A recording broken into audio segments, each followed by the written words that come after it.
Among the stars lurk a bunch of weirdos and bizarre intergalactic threats. At least that's what you might see if you look up at the night sky in the Marvel universe. Oh hey, it's Korvac. This is definitely one of the weirdest weirdos out there for me. Even his name sounds so cosmically weird and just fantastic. Xemnu. That's who we're talking about. Xemnu. Reminds me of Xanadu. Although Xemnu himself, to be clear, is not at all related to that 80s Olivia Newton-John fantasy musical classic. Sadly. I actually really love Xanadu. Xemnu instead is a Hulk villain. He was an alien cyborg prisoner who escaped from exile only to crash land on Earth. And it gets weirder. Xemnu initially hoped to control the minds of the people of Earth and get them to build him a new spaceship. The problem? Other than him being a criminal, this spaceship he'd have built was so powerful that its launch would in essence destroy Earth. Xemnu is a psionic being who can hypnotize his victims and control their minds. He can also use hosts to heal himself, in essence transforming their body into his until there is nothing resembling them or their mind left. Disturbing? I'll say. Even stranger, Xemnu was technically the first character to be known as the Hulk before Bruce Banner even. Xemnu is actually the original Hulk. Are there any other characters like that you're like surprised that are the original that we don't think of today? Let me know in the comments if you have anyone else. Pretty much everything about Korvac is weird. He is a villain from the future who primarily is based in outer space. He's been a villain of the Avengers and the future-based Guardians of the Galaxy, the original Guardians of the Galaxy, but also at one point achieved ultimate cosmic power, which allowed him to put aside his plots of revenge and his power seeking, and instead seek to rule simply to make the Earth and the cosmos a better, more fair, peaceful, and just place. Still kind of stayed as a villain, but I just love that he's like, you know what, maybe this villain thing is messed up, maybe I should try a better thing. Still gonna rule everyone though. Yeah. The Builders are still a fairly new addition to the Marvel Rogues gallery, just over a decade old at this point, after first appearing in the comics back in 2012. The Builders are a race of beings who claim to have created most of the known worlds in the universe. Yeah, seeding worlds and influencing the development of civilizations for eons, or so they claim. They are also said to be a perfect race of beings, and when the multiverse appeared to be dying as a result of incursions, they actually took it upon themselves to clean up the mess by basically wiping out complete worlds and empires. They did this to kind of hit the reset button. I also love that they call themselves perfect, and like I'm just like looking at them and I'm like, I guess that's what perfect looks like, kind of like a bug. The fact that they tried to basically reset the universe though did put them at the odds with the heroes during the Infinity crossover event, which is how, yeah, they're villains. The one who we know as the Beyonder is in fact only a young member of a group of others known as such. The Beyonder is a mysterious cosmic being who became trapped on our Earth and then obsessed with the fact that everyone on Earth was only a part of themselves, as the Beyonder also realized there were many different alternate universes in which they all seemed to also live, making up their total character, something which of course many Earth beings were just not aware of. He was the one responsible for creating the first battle world in the original Secret Wars event, where he pitted heroes and villains against one another. He is known for his ability to manipulate reality and for his apparently limitless power when it comes to his mental and physical strength. The Beyonder also returned for Secret Wars 2, also a very wacky and kind of weird event, where he instead simply sought to experience basically what it was like to be human, or at the very least an Earthling, and he just like lived on Earth for a bit, and people were really weirded out and uncomfortable with it because the original Secret Wars had already happened at that point. Annihilus is weird in the most comic book way for a villain. He hails from the negative zone and is insectoid-like in his appearance. Annihilus basically has a cosmic magic wand known as the Cosmic Control Rod that he uses in his attempt to take over the negative zone. In more recent appearances, however, Annihilus chose to wear this rod as a sort of like protective accessory, using it to protect himself against naturally occurring dangers such as aging, as well as heat and cold, in addition to gaining the ability to fly through space. He also initially became a villain of the Fantastic Four because they basically borrowed this magic wand, the Cosmic Rod, to help treat the Invisible Woman during her pregnancy. Maybe they should have asked first? Although admittedly, they did return it after, so. Impossible Man is one of my all-time favorite weirdos from the cosmic realm of Marvel Comics. He's also kind of like a light threat. He's not super threatening, but he sometimes is kind of accidentally. He's kind of like Marvel's equivalent of DC's fifth dimensional imp, Mr. Mxyzptlk. Impossible Man hails from the planet Pop-Up and is known as a Papupian. He is often depicted as being more of a misguided villain than a malicious one. For the most part, he gets into trouble with heroes because of usually a misunderstanding, or because he has like a real true love for pranking. Like Mr. Mixie, he is sometimes an ally to the heroes, who he also has been known to torment, and is known for being pretty intensely powerful, having molecular manipulation powers which allow him to change his form, shapeshift, and he can even duplicate himself. Also, he's got a very goofy design that honestly reminds me of a cross between Mr. Mixie and the Coneheads.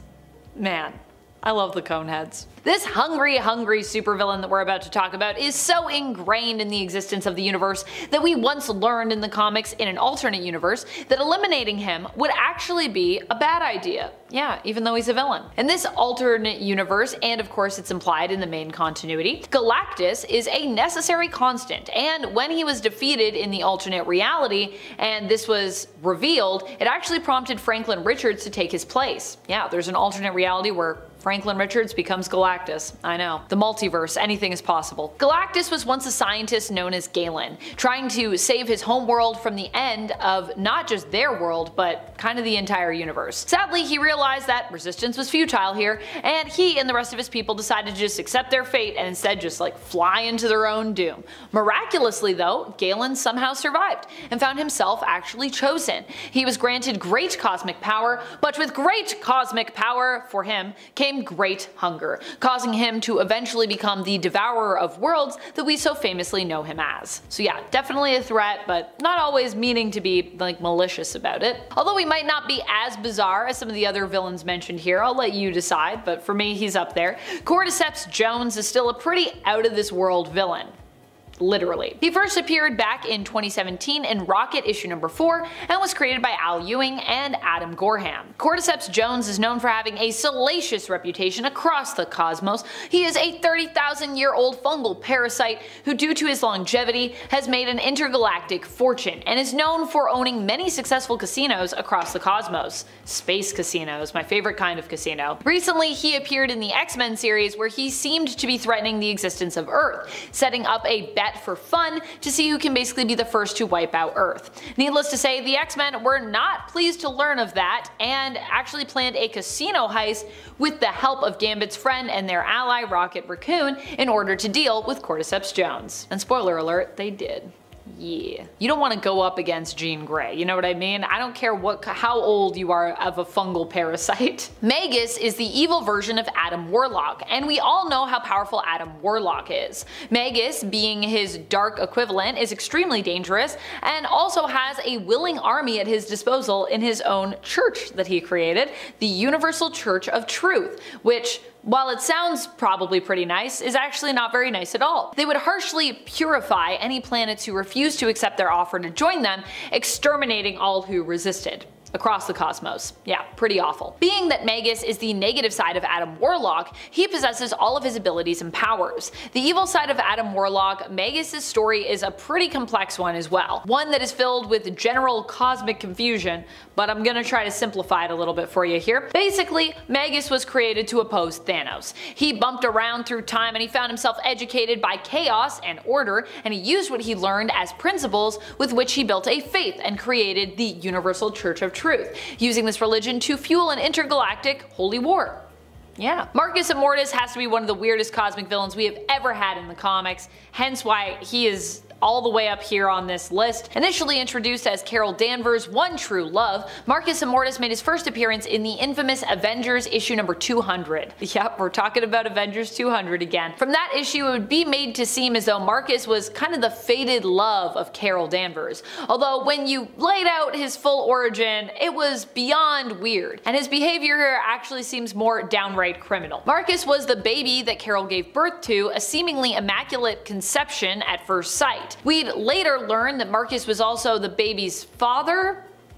Just come along with me here. Basically, Marcus abducted Carol because she reminded him of his mom and he seduced her. He then slept with her in Limbo, where he was trapped at that time, before releasing her back to her own dimension, back to Earth, without any memories of what had gone on in Limbo. His Limbo, not Magic's Limbo, just to be clear, they're separate. Carol was his means of escape, as he was able to be reborn in her dimension through her, which was how she had become pregnant, and also how she gave birth to the man who was once her lover, and then he became her son, but he was still himself. He grows up really fast. It's weird. The part where Marcus is made to seem as Carol's one true love comes from her confusion surrounding whether or not to go back to Limbo with Marcus. She feels bad. She's like, he's gonna be alone and maybe I love him. I don't know. This all happens after it's discovered that his presence in her dimension is actually causing it to basically crumble. And she just realizes, I guess she has feelings for him. Miss Marvel leaves the Avengers, weirdly choosing to ride off into the sunset back to Limbo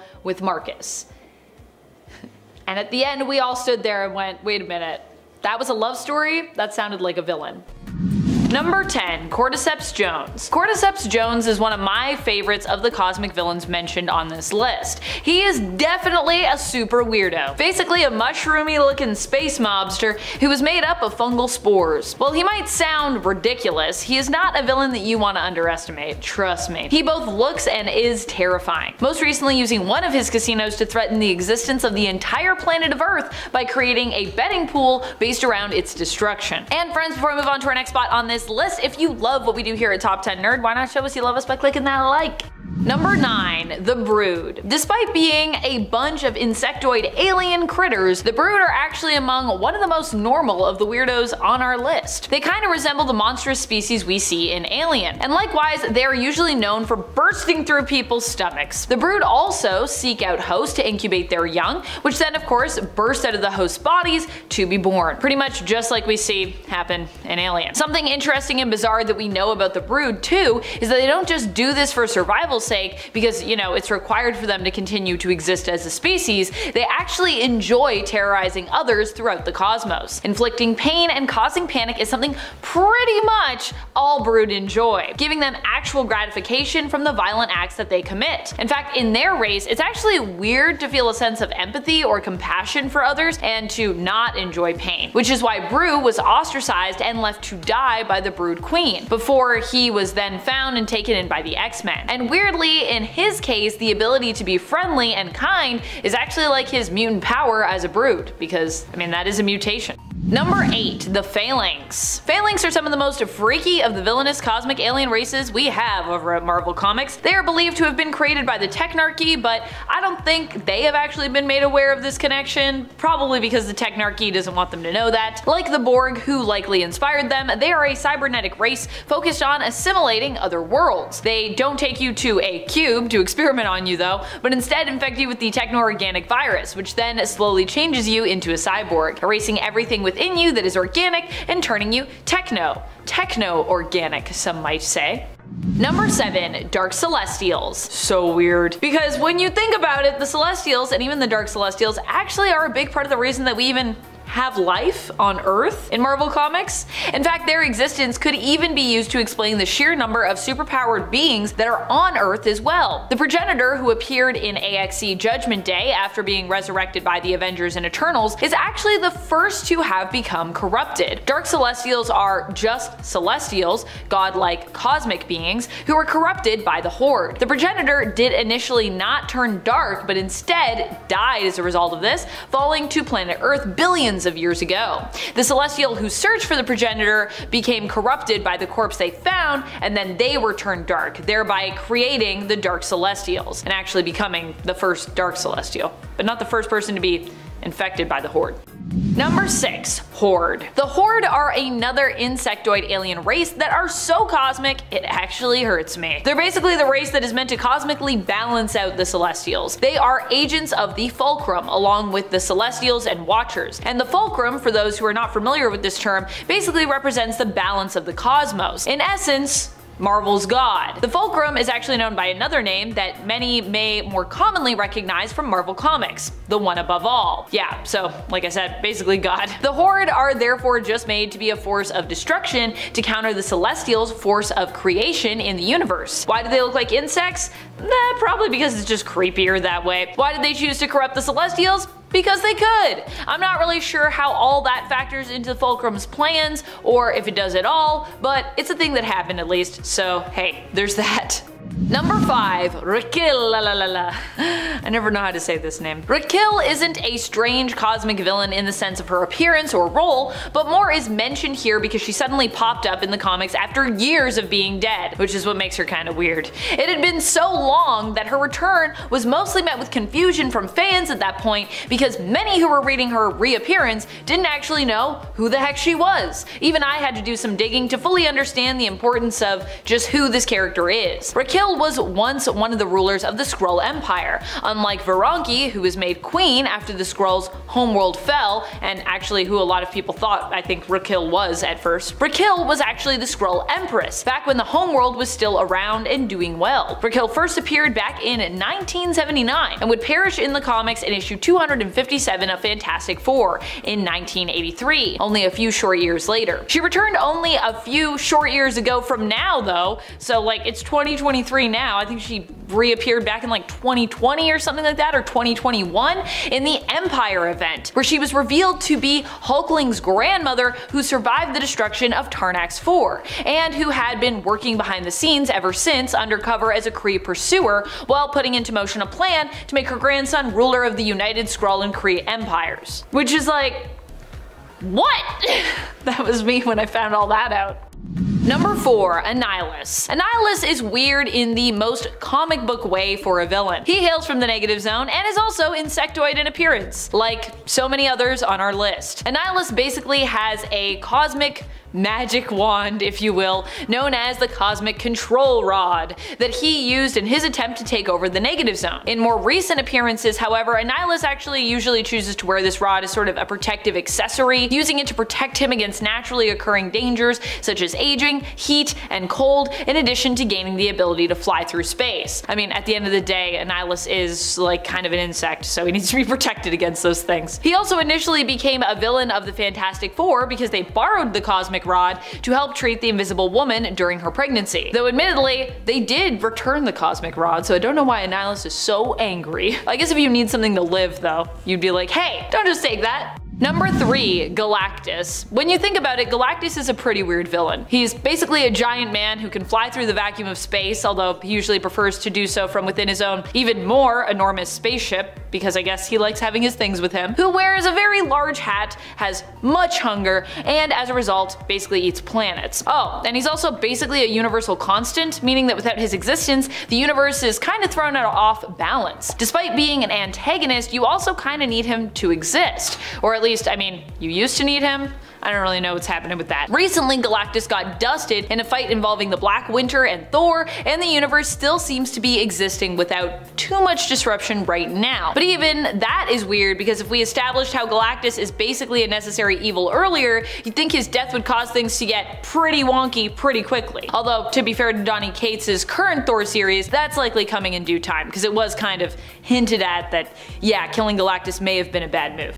Number 2. Impossible Man. Impossible Man is one of my all-time favorite weirdos from the cosmic realm of Marvel Comics. He's kind of like Marvel's equivalent of DC's fifth-dimensional imp, Mr. Mxyzptlk. Impossible Man hails from the planet Pop-Up and is known as a Pop-Upian. He is often depicted as being more a misguided villain than a malicious one. For the most part, he gets into trouble with heroes because of a misunderstanding or because of kind of his love for pranking. Like Mr. Mixie, he is sometimes an ally to the heroes who he has also been known to torment, and is known for being pretty intensely powerful, I'd say, having molecular manipulation powers which allow him to change his form, shapeshift, and even duplicate himself. Also, he's got a very goofy design that honestly reminds me of a cross between Mr. Mixie and the Coneheads, and I love it. Number 1. Xemnu. Definitely one of the weirdest weirdos out there for me. Even his name sounds so cosmically weird and fantastic. Xemnu. Reminds me of Xanadu, although not at all related to that 80s Olivia Newton-John fantasy musical classic, to clarify. Sadly, I wish Xemnu was Xanadu themed, a Xanadu themed villain.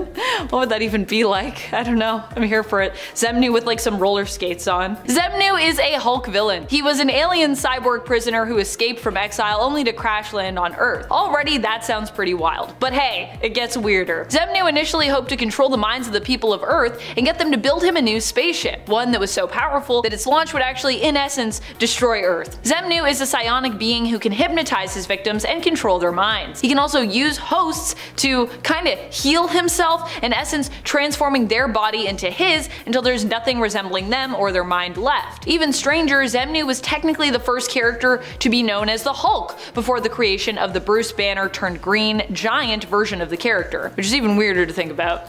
Xemnu's OG Hulk. Starting us off in at number 10, Terrax. Originally known as Tyros, he started as a dictator of Landlac in a solar system around 80,000 light years from Earth. He maintained control using his power over rock. In essence, this guy was a more advanced earthbender, being able to animate figures out of stone that would patrol the kingdom, maintaining his order and rule. However, this wouldn't last forever, since Galactus was seeking a new herald to guide him towards his next dinner buffet.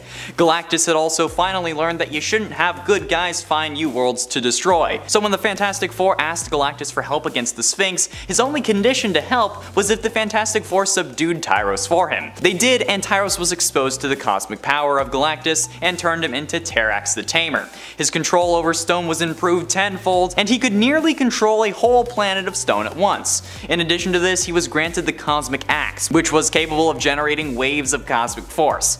Terrax was nuts, even beginning to wipe out worlds before Galactus got there, even at times defying Galactus' wishes, which is pretty ballsy if you ask me. I mean, like, that's what you get for hiring a bad guy though, I guess. Number 9. Umar. Umar is the sister of Dormammu and is basically on a similar level to her brother. She has a great knowledge of magical lore which she can use to do a vast number of things. She also is capable of teleportation and time travel. And you know how I feel about teleporters, they are pretty OP in my opinion. Same basically with any person, hero or villain who can manipulate time.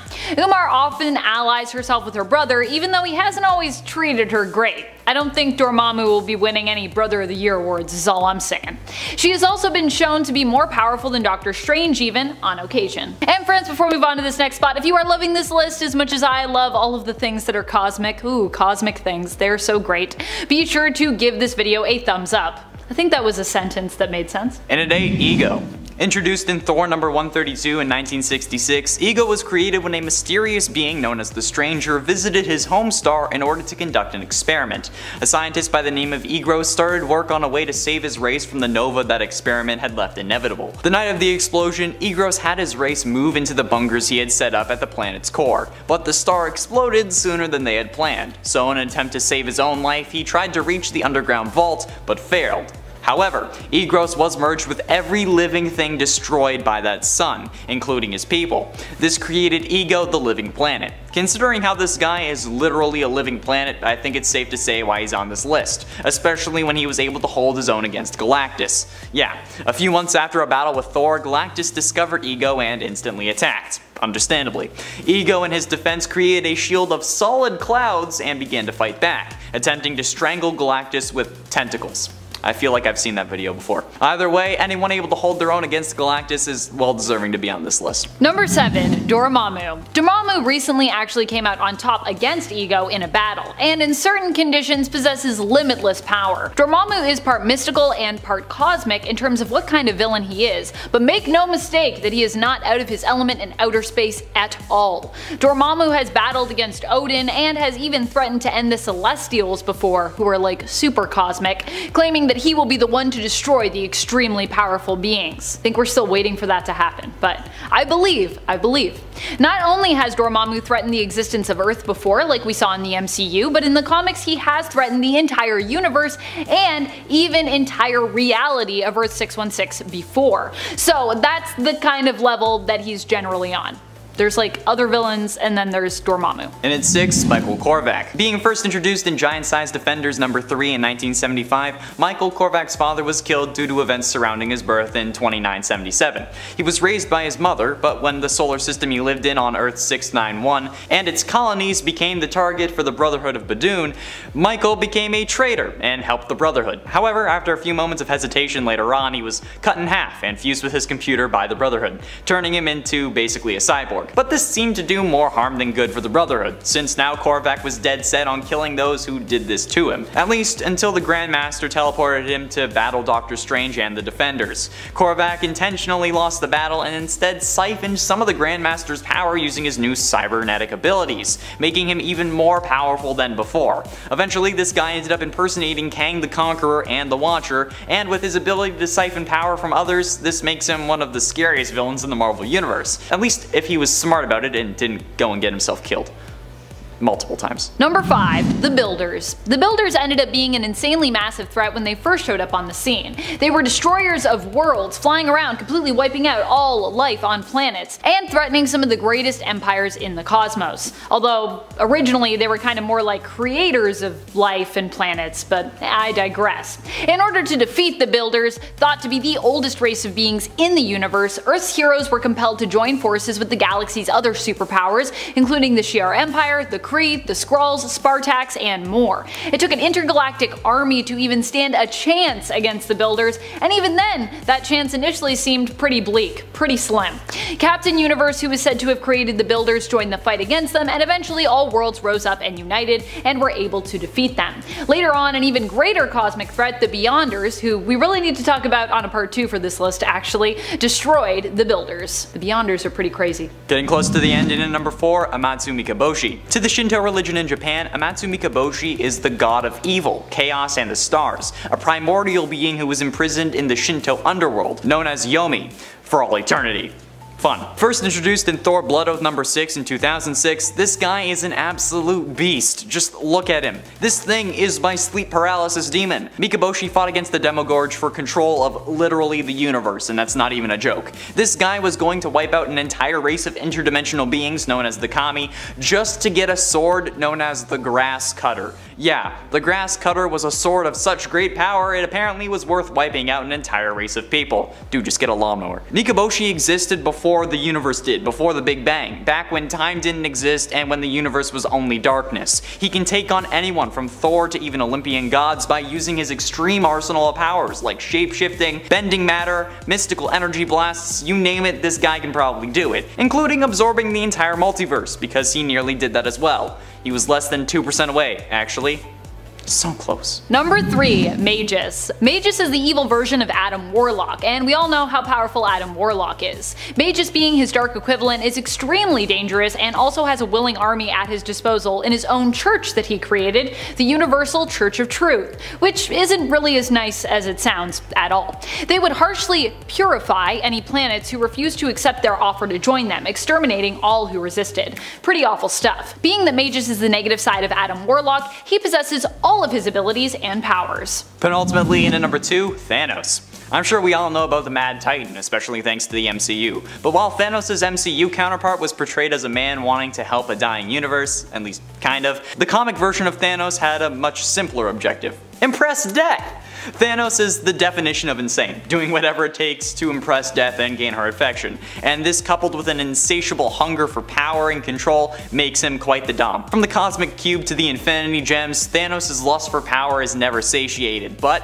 even so, he doesn't want to destroy everything. I guess since if he did, there would be nothing left to rule, and no more death to impress his mistress. This causes him to even at times join forces with heroes when there's a bigger threat than himself, teaming up with Adam Warlock to stop Magus and the Goddess, and teaming up with the Guardians to stop the invasion of the Cancerverse, just to name a couple. So while he could kill most of us in a snap, at least we know some of us would survive, so that he could then Damas. Number 1. Galactus. Galactus is obviously one of the greatest and most constant cosmic threats that the universe faces. He is a devourer of worlds whose bottomless hunger is what makes him such a feared antagonist, even though really Galactus himself isn't generally pretty neutral without his hunger. In fact, he's even been a force of good on a few occasions. Still, whichever side he's on at the time, which let's be honest, usually is considered to be the more villainous side simply because he needs to destroy worlds to continue surviving, he is not a villain you'd want to come up against, as not only do you have to face him, a massive cosmic giant wielding the extraordinary power cosmic,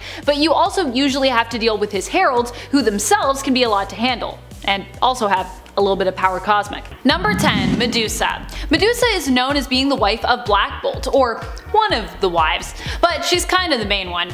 The one Black Bolt really relies on when it comes to helping him rule the Inhumans. She and Black Bolt are basically the king and queen of the Inhuman city of Attilan. She is able to speak to her husband telepathically, but this is not where her powers lie. Her strength comes from her fighting skills and her trichokinesis powers, which allow her to control her hair and use her hair strands as a weapon. Hair fighting. Medusa's hair is super strong and can also be manipulated as though it were a whip. We've seen her use it like a rope to restrain people, reinforce herself, and to lift other things. Add in the fact that Medusa is quite skilled when it comes to wielding her terrifyingly long and powerful locks, and she can prove to be a mighty enemy in battle. Number 9. Star-Lord. Star-Lord in the Marvel Cinematic Universe is known for being half Terran or human and half living planet, I guess?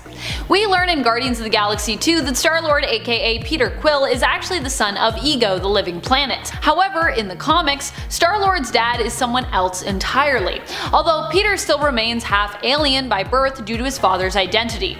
In the comics, Peter Quill is the son of Jason of Spartax, a prince of Spartax whose father was the Emperor. At one point, in fact, Peter would end up ruling Spartax after his girlfriend at the time, Kitty Pryde, used her powers enhanced by the Black Vortex to save the planet.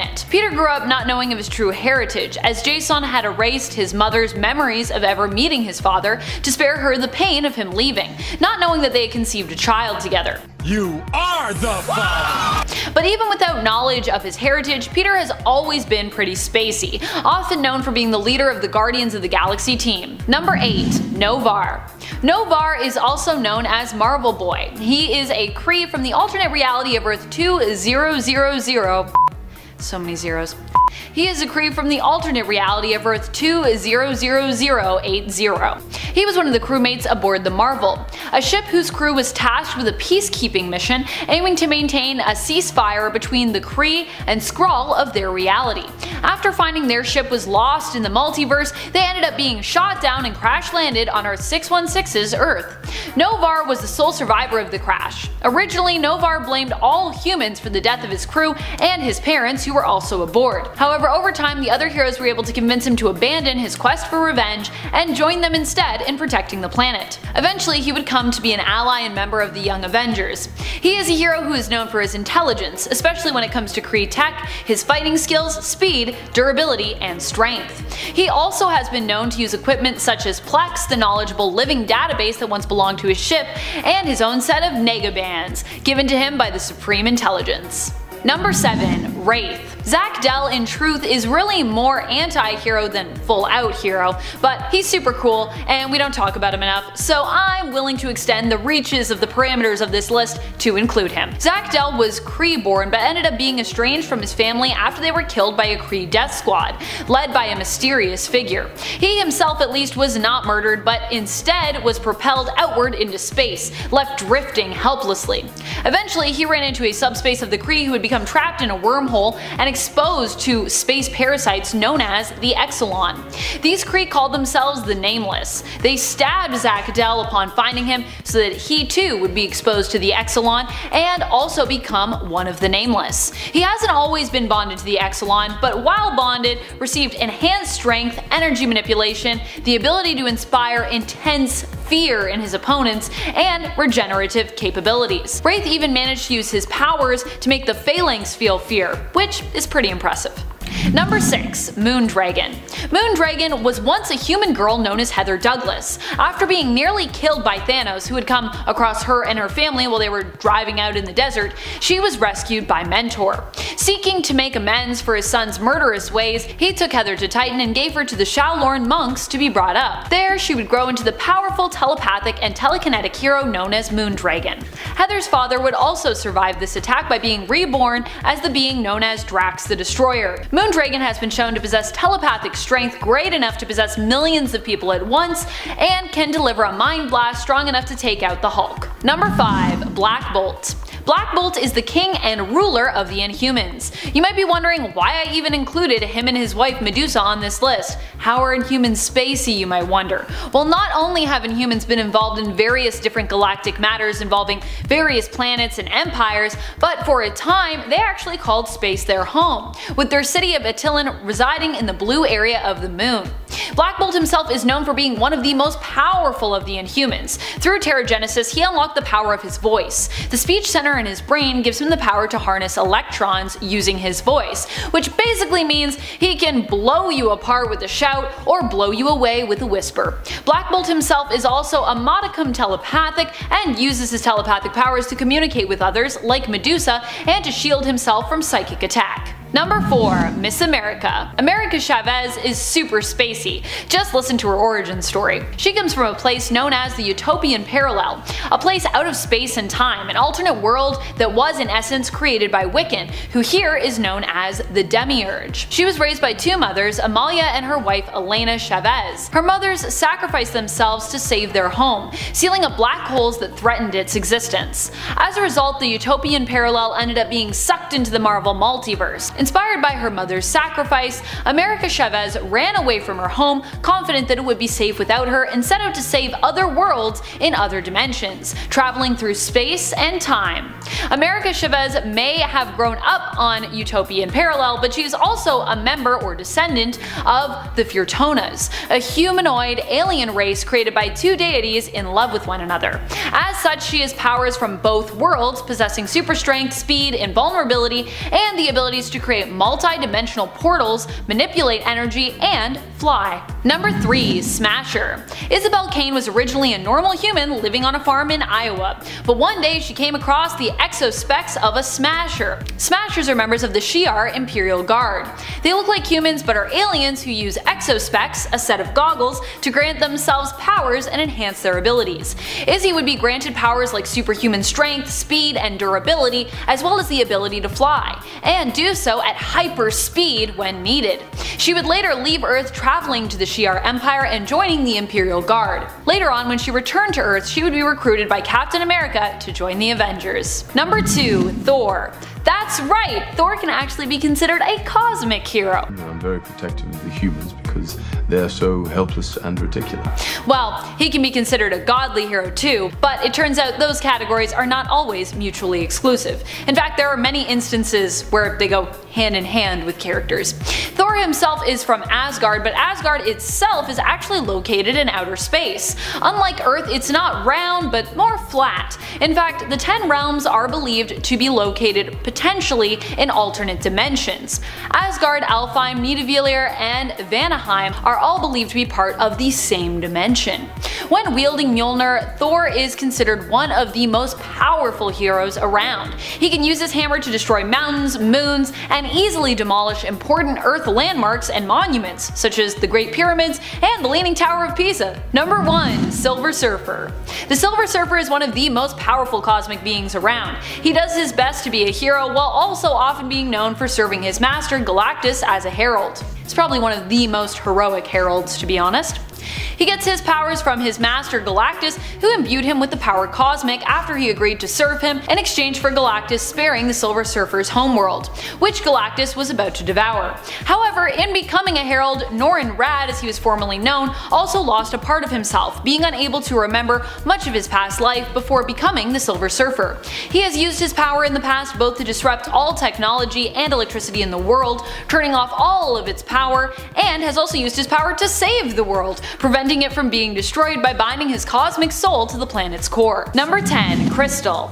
Honestly, Crystal does not get enough appreciation and acknowledgement here, so I figured since Inhumans are technically considered to be cosmic and all, what with them living for a time on the blue area of the moon where their home of Attilan was moved to, and often getting involved in cosmic intergalactic conflicts, I figured why not use this opportunity to talk about Crystal, her powers and abilities, and why they are so cool. While Crystal might not have access to an avatar state, she basically has all of the skills and abilities of the avatar. She can control and manipulate the 4 elements on a molecular level, controlling oxygen to make fire spontaneously appear. She can combine hydrogen and oxygen to create water or rain. She can manipulate the movement of air. She can cause earthquakes to happen, and has even on occasion managed to affect the position of tectonic plates. The limits of her powers lie in the amount of area or volume of an element that she can control at one time. Also, using her powers does tend to wear her out, so she's really best at performing in shorter battles or ones that are not as demanding on her abilities. Still, even though she is often overshadowed by her sister Medusa and often her brother-in-law as well, Black Bolt, her abilities are still pretty impressive. Number 9. Night Mask. Night Mask is also known as Adam Blackveil, or sometimes just Blackveil. He was the first being created by Ex Nihilo, one of the gardeners who worked alongside the Builders to create new and perfect life throughout the galaxy, and refurbishing existing beings, transforming them into something better. Considered to be a perfect being, Night Mask has powers which allow him to teleport from anywhere to anywhere else in space, even potentially moving through or to alternate worlds, by creating portals and utilizing the extra-dimensional place known as the Superflow to cover vast distances. The Superflow is basically like the space between universes, where concepts and dreams are said to originate. Kind of like a cosmic shortcut, if you will. He can also communicate with almost any technological device and bend that device to his will, reprogramming it easily to serve his own purpose. Night Mask also has the ability to use his energy halos to emit blasts of destructive energy, so he's not too shabby in a fight neither. Number 8. Mar-Vell. Mar-Vell was not only powerful for the tech he wielded, but he also has had a wealth of powers that have seemed to surface and then weirdly disappear over time. He has used his Unibeam, worn and been strengthened and protected by Negabands, and has various other gadgets that he's able to utilize in battle. He's been shown to be fast enough to dodge bullets and has increased strength while on Earth due to Earth's gravitational pull being less intense than what he's used to. He's also had his powers enhanced over the years, now and then making him insanely powerful, like when he was protector of the universe and also had cosmic awareness. Is that how gravity works? If the pull is less, you're stronger, right? Because you're used to on your world like having to fight gravity. Yeah, that makes sense. That makes sense. Science. Number 7. Hulkling. Hulkling has both a Kree and Skrull heritage and background, being the son of Skrull Princess Anel and Kree hero Mar-Vell. He was spirited away when he was young in order to ensure he was protected and hidden on Earth, where he was raised by his foster mother, Mary Jo Altman, from whom he gets his surname. Theodore, or Teddy Altman, grew up to become a shapeshifting hero who was not aware of his true lineage until later in his life. He is not only super strong and durable due to his enhanced physiology, but he also has a healing factor and can shapeshift, even giving himself wings, which then he can use to fly with. Recently in the Empire event, Hulkling was also given the power of Excelsior, an ancestral space sword imbued with cosmic power, which was bestowed upon him when he became the Emperor of the Alliance, Emperor Dorak VIII. Number 6. Carol Danvers. In the Marvel Cinematic Universe, Carol has been established as one of the most powerful heroes that we have. She took a straight up headbutt from Thanos while trying to hold him off while he was wearing the Infinity Gauntlet, and she didn't even really blink during that at all. Craziness. Now in the comics, Carol is not quite as powerful, but she's still proven her strength and toughness time and time again. She's taken on the Hulk, managed to withstand a direct energy blast from Thanos, and even when she struggled to use her powers due to a tumor in her brain, she still fought to use her super strength, managing to lift up an entire subway train without really much effort. And in case you're wondering, that tumor was kind of trying to dampen her powers. fact, she could have killed herself by using her powers or flying at the time. Carol is also a skilled pilot and tactician, and although she's right-handed, you definitely still wouldn't want her to get you with her left hook. Even though she admits her left arm isn't as strong as her dominant right, she can still hit you so hard you'll fly from planet Earth to space if you manage to survive that hit, and if you can even survive in space, which I can't, so I would be dead. Number 5. Starbrand. Kevin Connor was just a normal human college kid when, during the White event, he received the power of Starbrand. This surge of power caused him to destroy the college that he attended and got him the attention of the Avengers, Nightmask, and Captain Universe. Starbrand would later travel with Nightmask to see his creator Ex Nihilo, who would then help to explain what had happened to Kevin and how best to handle these new powers. With the power of the Starbrand, Kevin received virtually limitless energy-based powers, which increased Kevin's strength and endurance. He was also able to project energy blasts, manipulate energy, and even manipulate matter at a quantum level. Number 4. Ronan. Ronan doesn't just happen to have his Kree physiology, this often Kree hero also has had himself leveled up in terms of his physiology due to cybernetic implants, and he has even had his power levels upped by an interaction with the Black Vortex Mirror, which often unlocks one's potential even after the user has relinquished the powers that were imbued by it.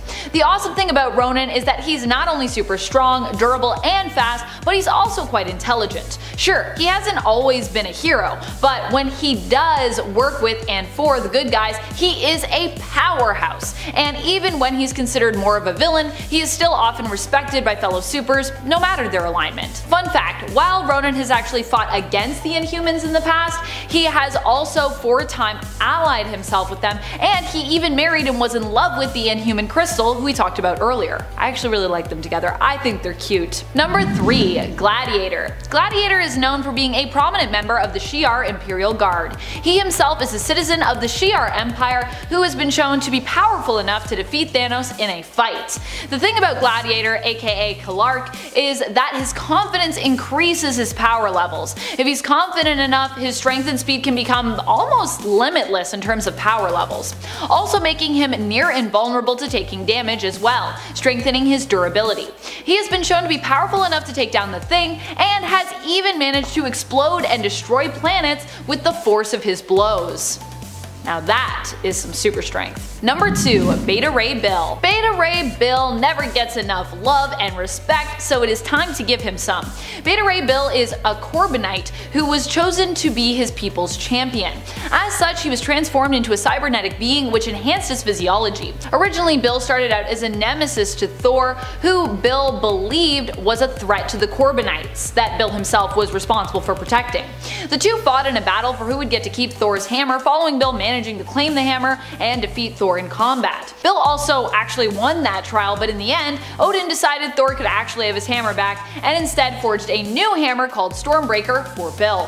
Following this, Bill would work with the Asgardians and grow close to them, befriend Lady Sif, Thor, and others. His strength is said to match Thor's, and he is known for being superhumanly fast and durable. He's also virtually immortal when it comes to how long he could survive for, based on the fact that he's kind of a cyborg. Number 1. Adam Warlock. Adam Warlock is a perfect being who was created by a group of researchers known as the Enclave. After he was born, he was also taken in and given motivation by the Soul Stone by the High Evolutionary. Technically, Warlock's potential is infinite, as following each rebirth cycle he has a tendency to become more and more powerful and can even develop new powers during as needed. Adam Warlock has intense cosmic awareness, has been telepathic, is capable of energy and matter manipulation, and is considered to be super strong, durable, fast, and even immortal due to the sheer, indomitable strength of his soul. Number 10. Brainiac. The Collector of Worlds. Kinda like those weirdos who collect snow globes. Brainiac is considered one of Superman's stronger and actually not boring foes. Brainiac's level of intellect supersedes humans by several centuries of advanced knowledge. He's so smart that his intelligence actually creates his other powers, if that even makes sense.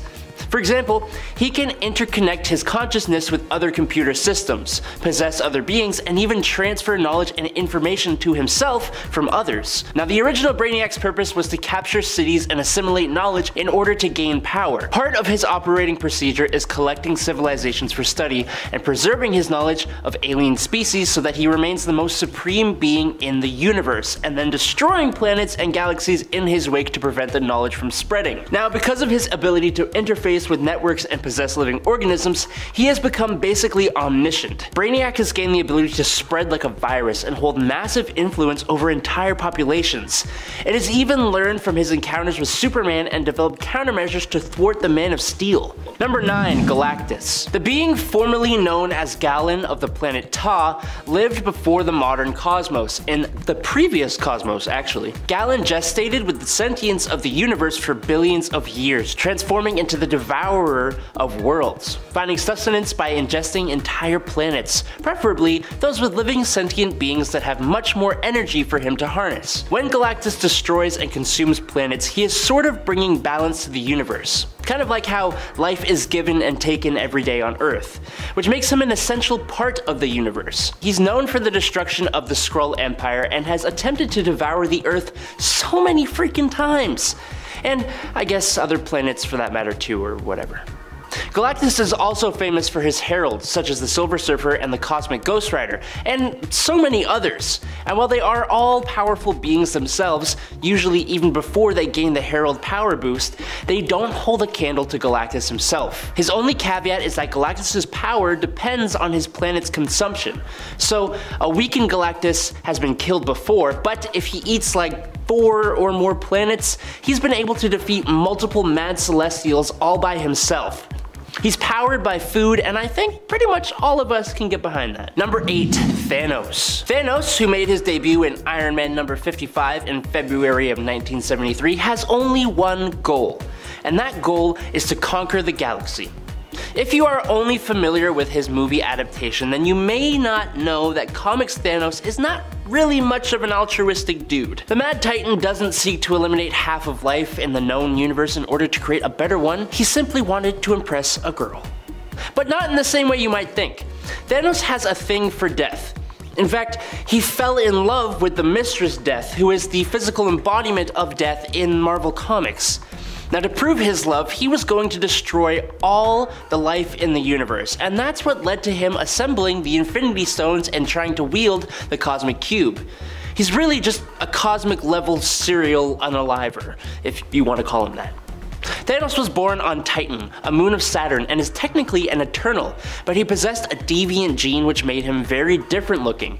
Now, he was bullied for this as a child, and as such, Thanos distances himself from his society, and even starts dissecting animals, doing all that creepy stuff. He has gone far in his obsession with Mistress Death, kidnapping his own mother and dissecting her, training his daughter to become an assassin, and even sending a targeted nuclear strike at his own homeworld. He has the power of telekinesis and matter manipulation, has superhuman intellect, can master any technology, time travel, teleport, and is an incredibly powerful and scary dude. Number 7. Null. Null existed long before even the Celestials in the 6th incarnation of the multiverse, where he existed in basically nothingness. But when the Celestials created the 7th multiverse, Null was mad that he got woken up, so he created the all-black Necro Sword and beheaded a Celestial. For this insane feat of power, he was banished to a void, where he works on the sword, and eventually he goes out into the universe killing various gods until he loses the Necro Sword to Gore the God Butcher after he's defeated by an unnamed god. He then goes on to make more and more symbiotes, yes, like the symbiotes like Venom,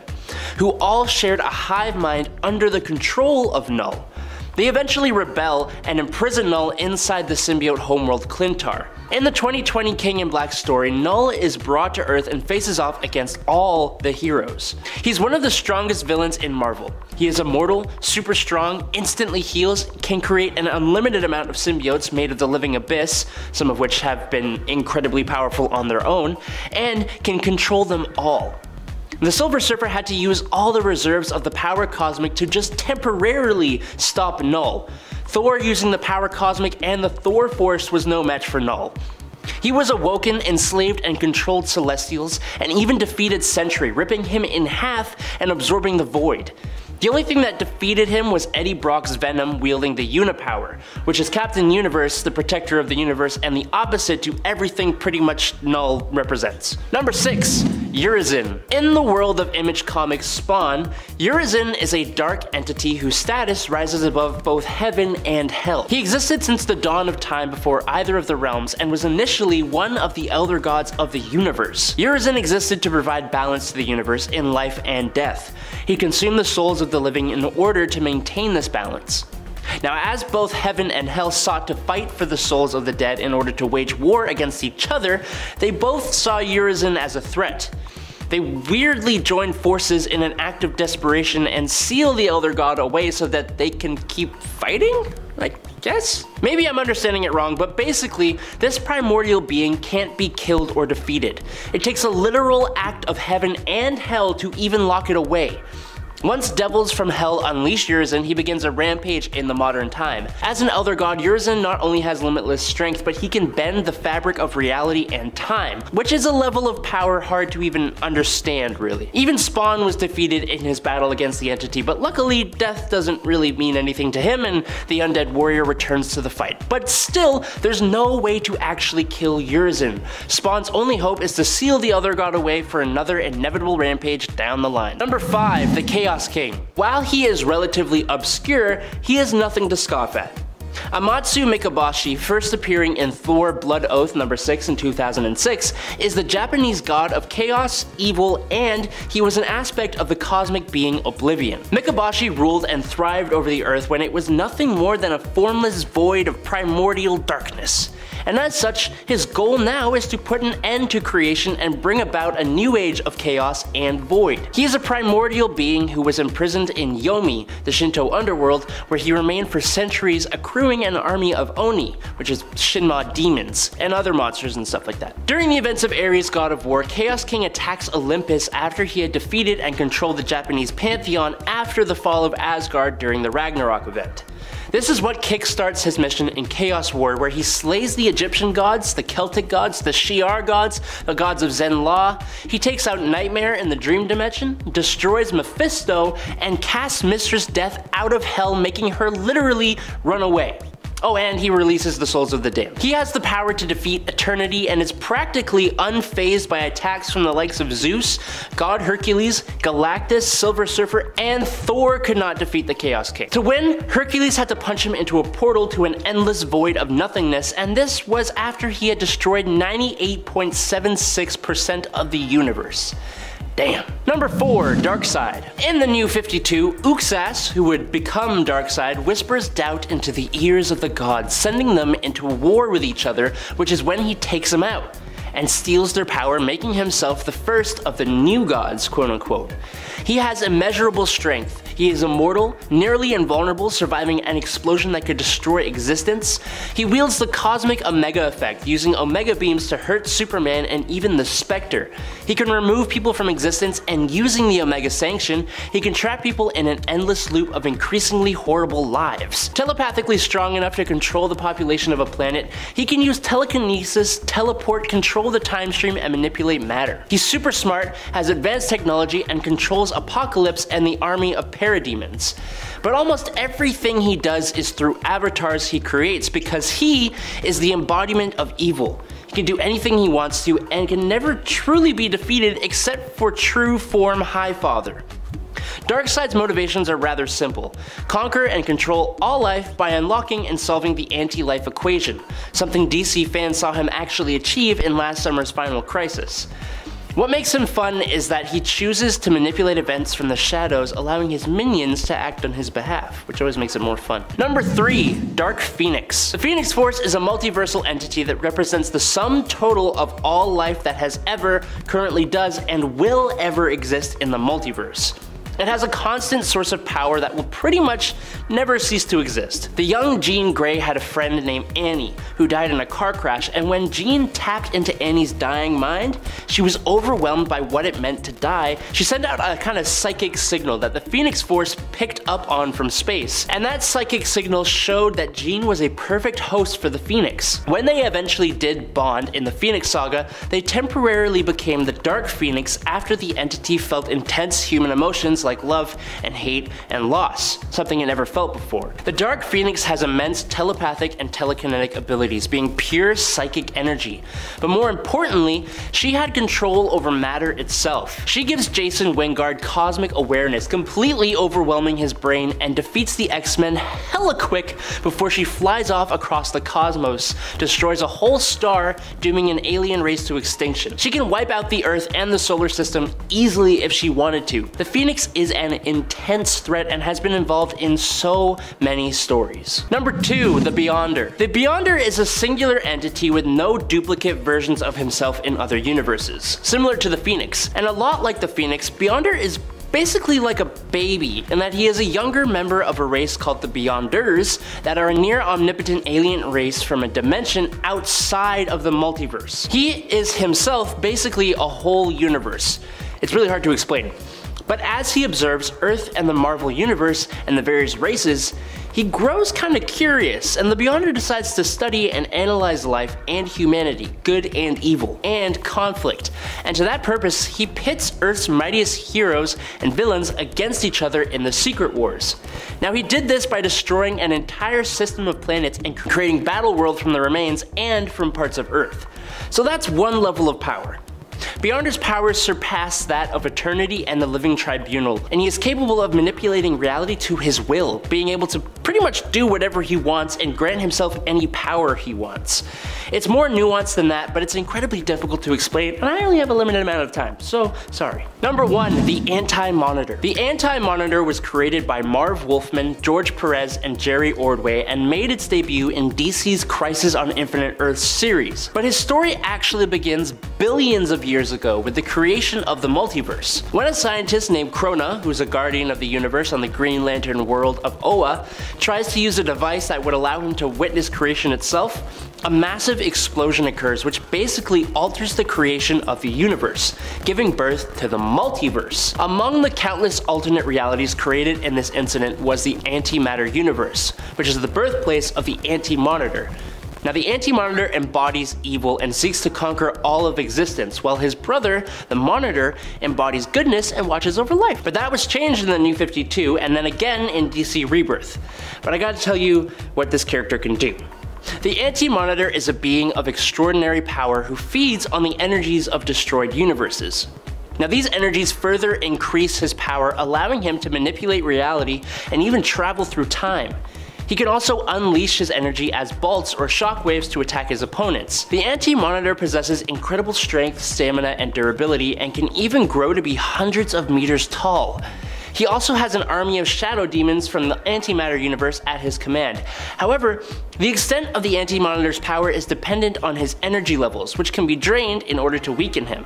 Still, only another cosmic being like the Monitor or the Spectre is capable of opposing the Anti-Monitor at full power, and even they need help from some of DC's top heroes to put him down for good. Starting off at number 10 today is Null. Null is the literal eldritch god of all symbiotes, their creator. Null existed before the current version of the universe ever even came be, in the black void of nothingness. One of his very first acts after he was awoken by the light created by the formation of the universe was creating the all-black Necrosword. This was the very first symbiote and it was immensely powerful. Using it, Null was able to slice the head clean off of a Celestial. For this insane feat of power, he was banished to a void where he worked more and more on the sword, and eventually he broke free and went out into the universe with the intent of wiping out various different gods until he was defeated and he lost the sword to Gore the God Butcher. And if we want to talk about villains who should have been more powerful in the MCU, he's top of the list. Null then goes on to make more and more symbiotes all share a hive mind under the control of Null. They eventually rebel and imprison Null inside the symbiote homeworld Clintar, which is actually symbiote for Cage. He's one of the strongest villains Marvel Comics has shown us. He faced off against all the Earth's heroes and nearly won. He has awoken, enslaved, and controlled Celestials and even defeated the Sentry, ripping him in half and absorbing the Void. The only thing that defeated him was Eddie Brock's Venom wielding the Unipower, aka Captain Universe, the protector of the universe and the opposite to everything that Null represents. Number 9, Abraxas. Abraxas is the polar opposite of the cosmic entity known as Eternity. This essentially means means his whole reason for existing is to destroy all of the multiverse, which, I'll be honest, there are a few different characters in Marvel who exist for that very reason. And funnily enough, a bunch of them are on this list. Abraxas is also tied to the incredibly unstoppable cosmic entity Galactus. Whenever Galactus would consume a planet, it would keep Abraxas in check. So, when Galactus was actually destroyed in a story called Galactus the Devourer, Abraxas was released and begins his path of ultimate destruction. As a cosmic entity, Abraxas's powers are essentially limitless, and his whole existence is kind of important to the universe, which means he can't really be taken out like a normal villain would be. So, the question of how he was defeated is kind of important. In Fantastic Four number 48 to number 50, we learned of an incredibly powerful tool called the Ultimate Nullifier. It was used back then to threaten Galactus and stop him from destroying the Earth. Reed Richards ended up using the Ultimate Nullifier to essentially rewrite reality, remaking it so that Abraxas just never existed. Abraxas is so unstoppable that we essentially needed a Deus Ex Machina to defeat him. Number 8. The Chaos King. Amatsu Mikubashi, first appearing in Thor Blood Oath number 6 in 2006, is the Japanese god Chaos, evil, and an aspect of the cosmic being known as Oblivion. Mikubashi ruled and thrived over the Earth when it was nothing more than a formless void of primordial darkness, and as such, his goal now is to bring it back to that age of chaos and void and darkness. He is a primordial being who was imprisoned in Yomi, the Shinto underworld, where he remained for centuries, accruing an army of Oni, Shinma demons, and other monsters. During the events of Ares, god of war, Chaos King attacks Olympus after he had defeated and controlled the Japanese pantheon after the fall of Asgard during Ragnarok. This is what kickstarts his mission in Chaos War, where he slays the Egyptian gods, Celtic gods, Shi'ar gods, and gods of Zen-La. He takes out Nightmare in the Dream Dimension, destroys Mephisto somehow, and casts Mistress Death out of hell, making her literally run away, and releases the souls of the damned. He has the power to defeat Eternity and is practically unfazed by attacks from the likes of someone like Zeus. God Hercules, Galactus, Silver Surfer, and Thor teamed up together but could not defeat Chaos King. To win, this insanely powerful god of gods, Hercules, had to punch him into a portal to an endless void of nothingness, and this was after he had already destroyed about 98% of the universe. Number 7. Galactus. The being formerly known as Galen of the planet Ta lived before the modern cosmos in the previous iteration of the cosmos. Galen gestated with the sentience of the universe for billions of years, transforming into the devourer of worlds, finding sustenance by ingesting entire planets, preferably those with living sentient beings that have much more energy for him to harness. He is sort of bringing balance to the universe, kind of like how life is given and taken away every day on Earth, which makes him an essential part of the universe. He's known for the destruction of the Skrull Empire and has attempted to devour the Earth on so many different occasions. And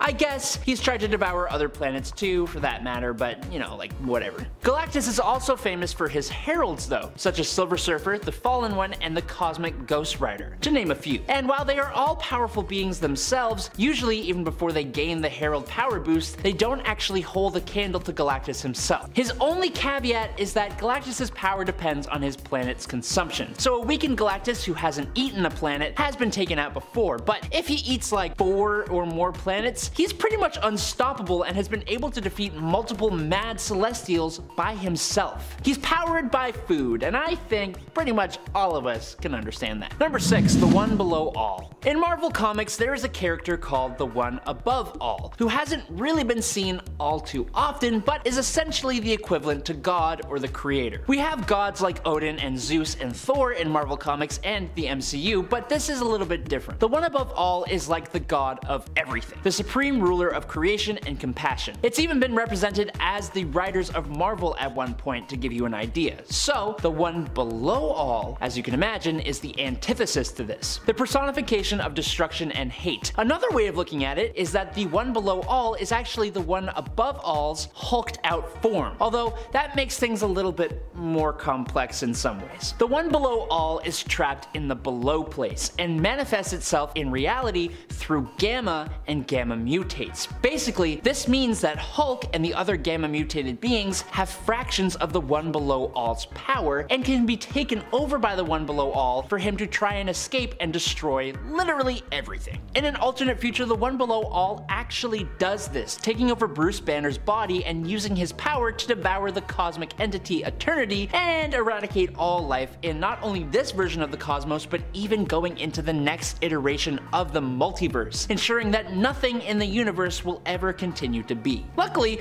this is prevented in the Immortal Hulk story, but I'm telling you, go read it. Number 5, the Black Winter. You know, Galactus made this list, but why choose him when we can choose the bigger version of Galactus? Where Galactus consumes individual planets, the Black Winter devours entire realities. The Black Winter, the Star Plague, the Blightstorm, the Rot Blizzard, or the Fimbulwinter if you want, was the one who brought the end of the 6th iteration of the universe, leaving only Galen of the planet Ta, like we talked about before. When the Black Winter arrives in the Marvel Universe, this iteration of it, in the latest run of Thor, Galactus turns an All-Father Thor who possesses the Thor Force into his Herald of Thunder, granting him the power cosmic, and an attack from this Thor only stops the Black Winter for a total of 14 seconds. That's how powerful this multiversal entity is. Luckily, at this time, the Black Winter isn't here to destroy the universe. He is just here for his herald, Galactus. But luckily, Thor turns Galactus into a massive power cosmic explosion that destroys the Black Winter in his entirety, and it's incredibly awesome. Number 4, Thanos. Thanos, who made his debut in Iron Man number 55, February of 1973, has only one goal, and that goal is to conquer the galaxy. Sort of. If you are only familiar with his movie adaptation, then you may not know that comics Thanos is not really much of an altruistic dude. The Mad Titan doesn't seek to eliminate half of life in the known universe in order to create a better one, he simply wanted to impress a girl, but not in the same way you might think. Thanos has a thing for death. In fact, he fell in love with the Mistress Death, who is the physical embodiment of death in Marvel Comics. To prove his love to her, he was going to destroy all the life in the universe, and that's what led to him assembling the Infinity Stones and trying to wield the Cosmic Cube. He's really just a cosmic level serial unaliver. Thanos was born on Titan, a moon of Saturn, and is technically an Eternal, but he possessed a deviant gene which made him very different looking. He was bullied for this as a child, and as such, Thanos distances himself from the society, and he even starts dissecting animals. He has gone far in his obsession with Mistress Death, kidnapping his own mother and taking her apart, training his daughter to become an assassin, and even sending a targeted nuclear strike at his own homeworld. He has the power of telekinesis and matter manipulation, has superhuman intellect, can master any technology, time travel, teleport, and is an incredibly powerful and scary dude. Number 3, the Beyonder. The Beyonder is a singular entity with no duplicate versions of himself in other universes, similar to the Phoenix. And a lot like the Phoenix, Beyonder is basically like a baby, in that he is a younger member of a race called the Beyonders, that are a near omnipotent alien race from a dimension outside of the multiverse. He is himself basically a whole universe. It's really hard to explain, but as he observes Earth and the Marvel Universe and the various races, he grows curious, and the Beyonder decides to study and analyze life and humanity, good and evil, and conflict, and to that purpose he pits Earth's mightiest heroes and villains against each other in the Secret Wars, the very first one. Now he did this by destroying an entire system of planets and creating Battleworld from the remains and from parts of Earth, so that's one level of power right there. Beyonder's powers surpass that of Eternity and the Living Tribunal himself, and he is capable of manipulating reality to his will, being able to pretty much do whatever he wants and grant himself any power he wants. It is more nuanced, but it's incredibly difficult to explain, and I don't have that much time, so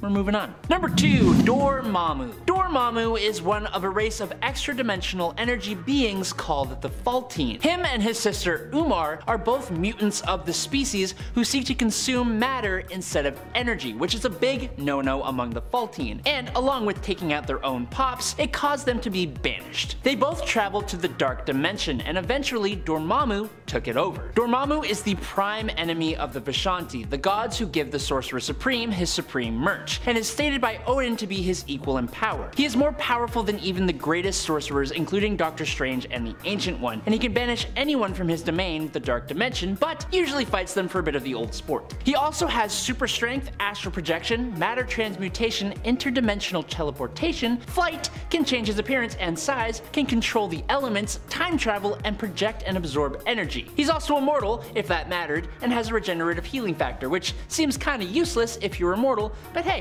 I just work here. And finally, in at number 1 is Shuma-Gorath. Shuma-Gorath is one of the greatest of the leaders of the Old Ones, also known as the Many-Angled Ones. Think like Lovecraftian old gods, and that's basically the Old Ones, so cosmic horror, tentacles, and madness, all that good stuff. Shuma-Gorath is the ruler of hundreds of dimensions and is said to be older than the universe itself. It has many mystical powers, including the ability to communicate and control others across dimensions, create mystical energy blasts from his eye and tentacles, and can transmute things on a planetary scale. He can destroy multiple galaxies with his aura pressure ability, and can destroy realities by using his tentacles to create a ball of energy that he just launches at entire realities. I don't even know how that makes sense. They first fully premiered in Marvel Premiere Volume 1, number 10, and in the comic, Shuma-Gorath ends up using the mind of the Ancient One, Doctor Strange's mentor, as a portal to the dimension of Earth. Doctor Strange goes into the Ancient One's mind to battle the defenses of Shuma-Gorath and fight his way into its realm, only to realize that the only way to win and to defeat Shuma-Gorath is to actually take out the Ancient One himself. He's forced to do it, and it leads to him becoming the Sorcerer Supreme for the very first time. And that's all she wrote. Number 10. Ronan the Accuser. Making his debut in Fantastic Four number 65 back in 1967, Ronan the Accuser has been seen in live-action films as a villain in Guardians of the Galaxy, and now even Captain Marvel, played by the lovely Lee Pace. But who is this hammer-wielding big bad blue guy? Well, born on the planet Hala, Ronan was appointed by Supreme Accuser. Ronan was appointed Supreme Accuser of the Kree Empire by the Supreme Intelligence. He is second in command and is in charge of enforcing laws of the Kree. Since joining the Kree, Public Accuser Corps has done quite well, I'd say. So this hammer that he carries is known as the Universal Weapon. So minutes after his first appearance in Guardians of the Galaxy, we see him use this hammer on a Nova Corpsman. It's pretty fast, it's pretty violent too. This guy's fearless, he's a fearless leader, and I wish we saw more of him in the MCU. He is a Kree, so he obtains the abilities of resistance to poisons, toxins, diseases, and was even granted pocket universe creation abilities from the Black Vortex. See, once he obtains the Black Vortex, it's game over. Ronan was able to take on Gamora, Beast, and Angel while they had all submitted to its powers. The Supreme Intelligence told Ronan not to do the same, but he used the power from the Black Vortex to fight back. And he did so quite successfully, I'd say. Number 9. Hela. Making her debut in Journey into Mystery issue 102, Hela, aka the Goddess of Death, was the big bad villain in Thor Ragnarok, played by the lovely Cate Blanchett. Hela is the oldest of Odin's children, so you know she's gonna have a few tricks up her sleeve. She was Odin's personal executioner, and if that wasn't badass enough, she rides a giant wolf. In Thor Ragnarok, one of the biggest reveals that was shown in the trailer, for some odd reason, was her breaking Thor's hammer with her bare hands. Well, hand, rather. Yeah, she doesn't play around. Hela is a reference to Norse mythology, the goddess of the dead, Hel. So, when somebody dies in battle, they're sent to Valhalla by Odin's Valkyries. But when a dishonorable soul dies, it stays in the body until Hela comes around and condemns it with her, boop, touch of death. She doesn't even have to wait until you die either. She can just kill a perfectly healthy Asgardian with just that little boop of death. Do I think we'll see more of her in the MCU? Yeah, I also hope so. I don't think they're gonna kill off that good of a character just like that. At least not yet, hopefully. Hopefully we see more of her in Thor Love and Thunder. Number 8. Dormammu. Dormammu, I've come to bargain. That line from Doctor Strange helped us understand just how powerful the Lord of Chaos is in the MCU to defeat. Making his first appearance in Strange Tales number 126, Dormammu is the Lord of the Dark Dimension. He's primarily a villain to Doctor Strange, which shouldn't come as a surprise to those who have seen the 2016 Doctor Strange movie, directed by Scott Derrickson. In the last battle of the movie, we see Stephen Strange using time as a negotiation method. He's arguably the strongest villain in the MCU. He's been around for thousands of years, seeing as he's, you know, immortal and all. He's composed of pure mystic energy and can match the greatest sorcerers, like of course Doctor Strange and the Ancient One. He controls an army called the Mindless Ones, and is even more powerful in the Dark Dimension, being empowered by his followers, of course. With Doctor Strange and the Multiverse of Madness being announced, I have a feeling we're going to see this mystical entity again very soon on the big screen. Number 7. Thanos.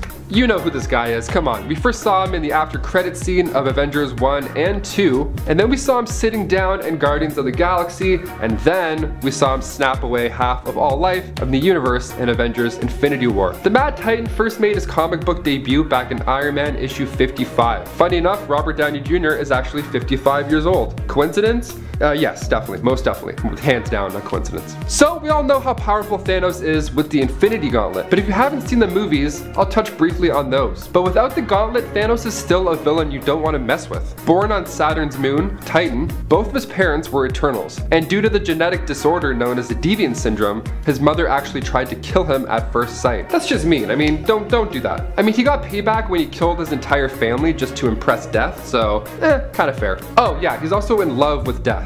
Like the actual Death. In the opening of Avengers Infinity War, we see Thanos level the Hulk without even using a single Infinity Stone.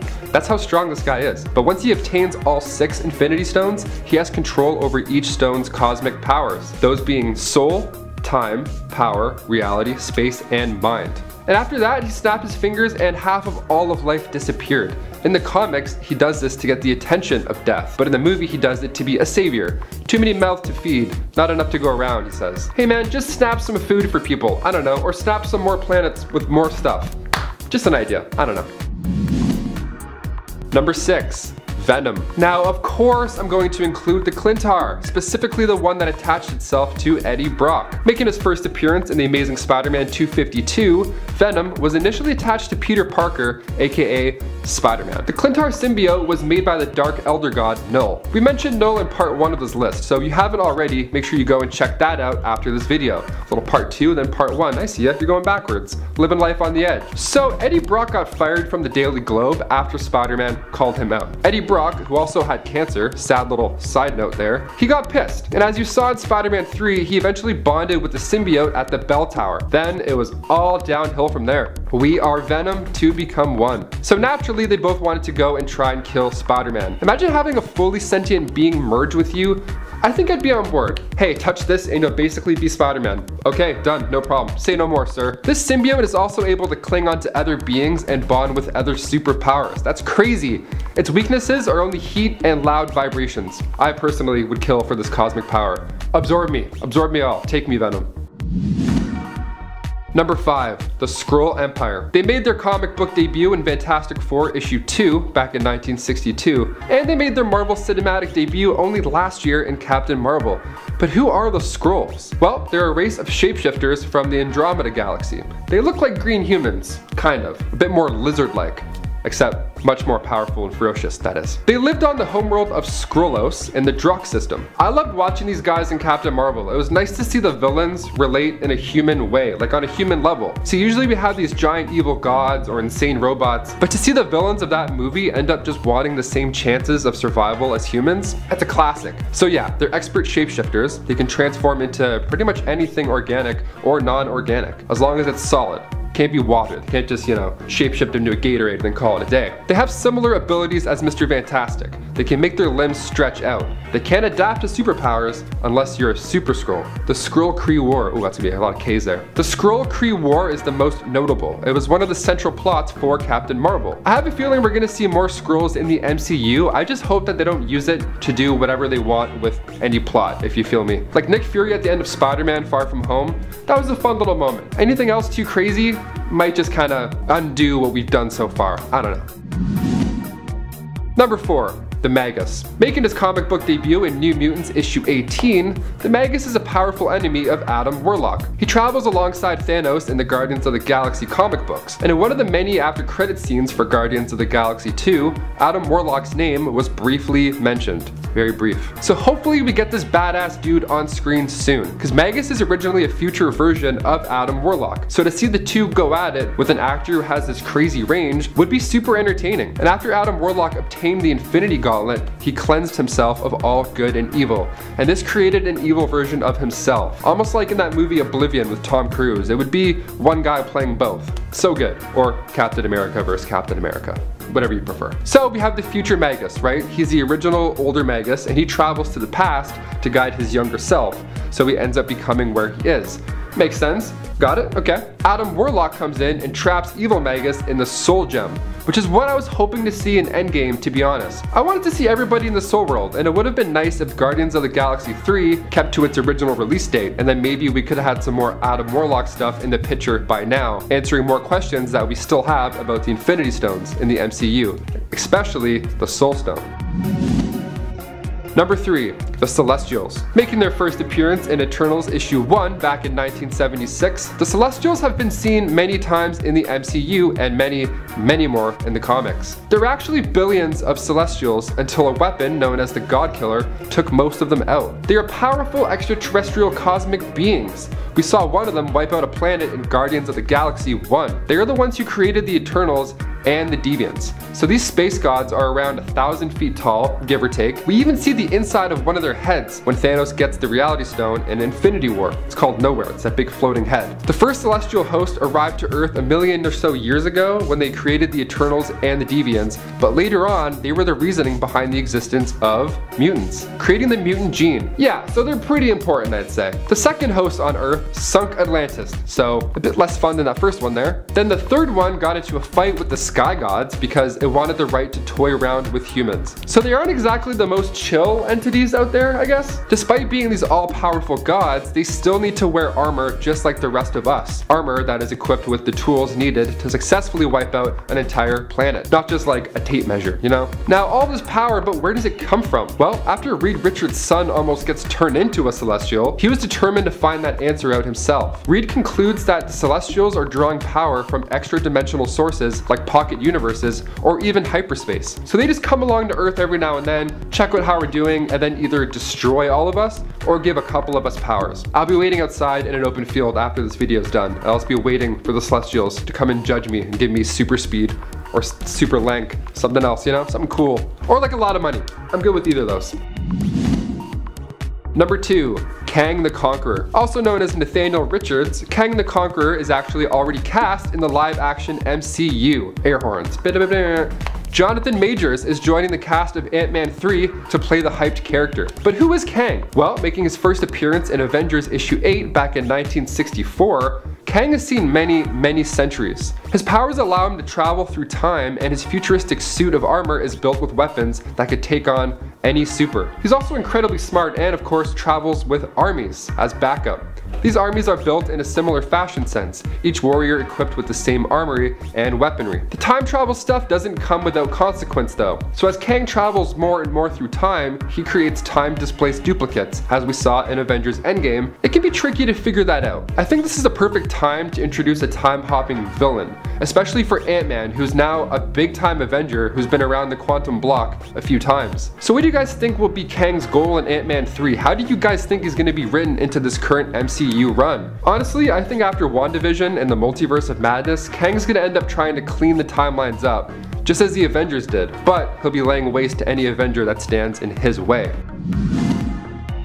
And finally, number 1, Mad Jim Jaspers. Yes, lastly we have James Jasper's unreal name. He made his debut in Daredevils number 7 in 1983. This dude's nuts. So he was this British politician who served as Prime Minister of the United Kingdom, okay? He was a leader of the Conservative Party. He was known for his anti-superhero stance because he wanted to keep Britain safe, okay? So of course many people were with him and he won the general election. But old Jim Jaspers was more than meets the eye. He's actually a mutant with reality warping powers. And these type of mutants scare me. So he's representing Haslip West. He even gets knighted by Queen Elizabeth. So he creates this strike team whose job it is pretty much to gather up all of the superheroes. The slogan on all of his posters says, "In your hearts, you know he's right." Yeah, in my heart, I know he's kind of a psycho. The main bread and butter of the capabilities of Jim Jaspers takes place in the Marvel UK storyline titled Crooked World. So if you want to see the reality warping that Jim's capable of in full force, go check that out for yourself. Also, I'm calling it right now. Jim Jaspers will be introduced in WandaVision and will be a secret villain pulling the strings in some way, shape, or form. I'm calling it. It's noted. That's it. Check the date, the timestamps. It's all there. Official. Number 10, Cosmic Ghost Rider. What happens when Frank Castle becomes a Ghost Rider just as planet Earth is dying and there is no one left to avenge?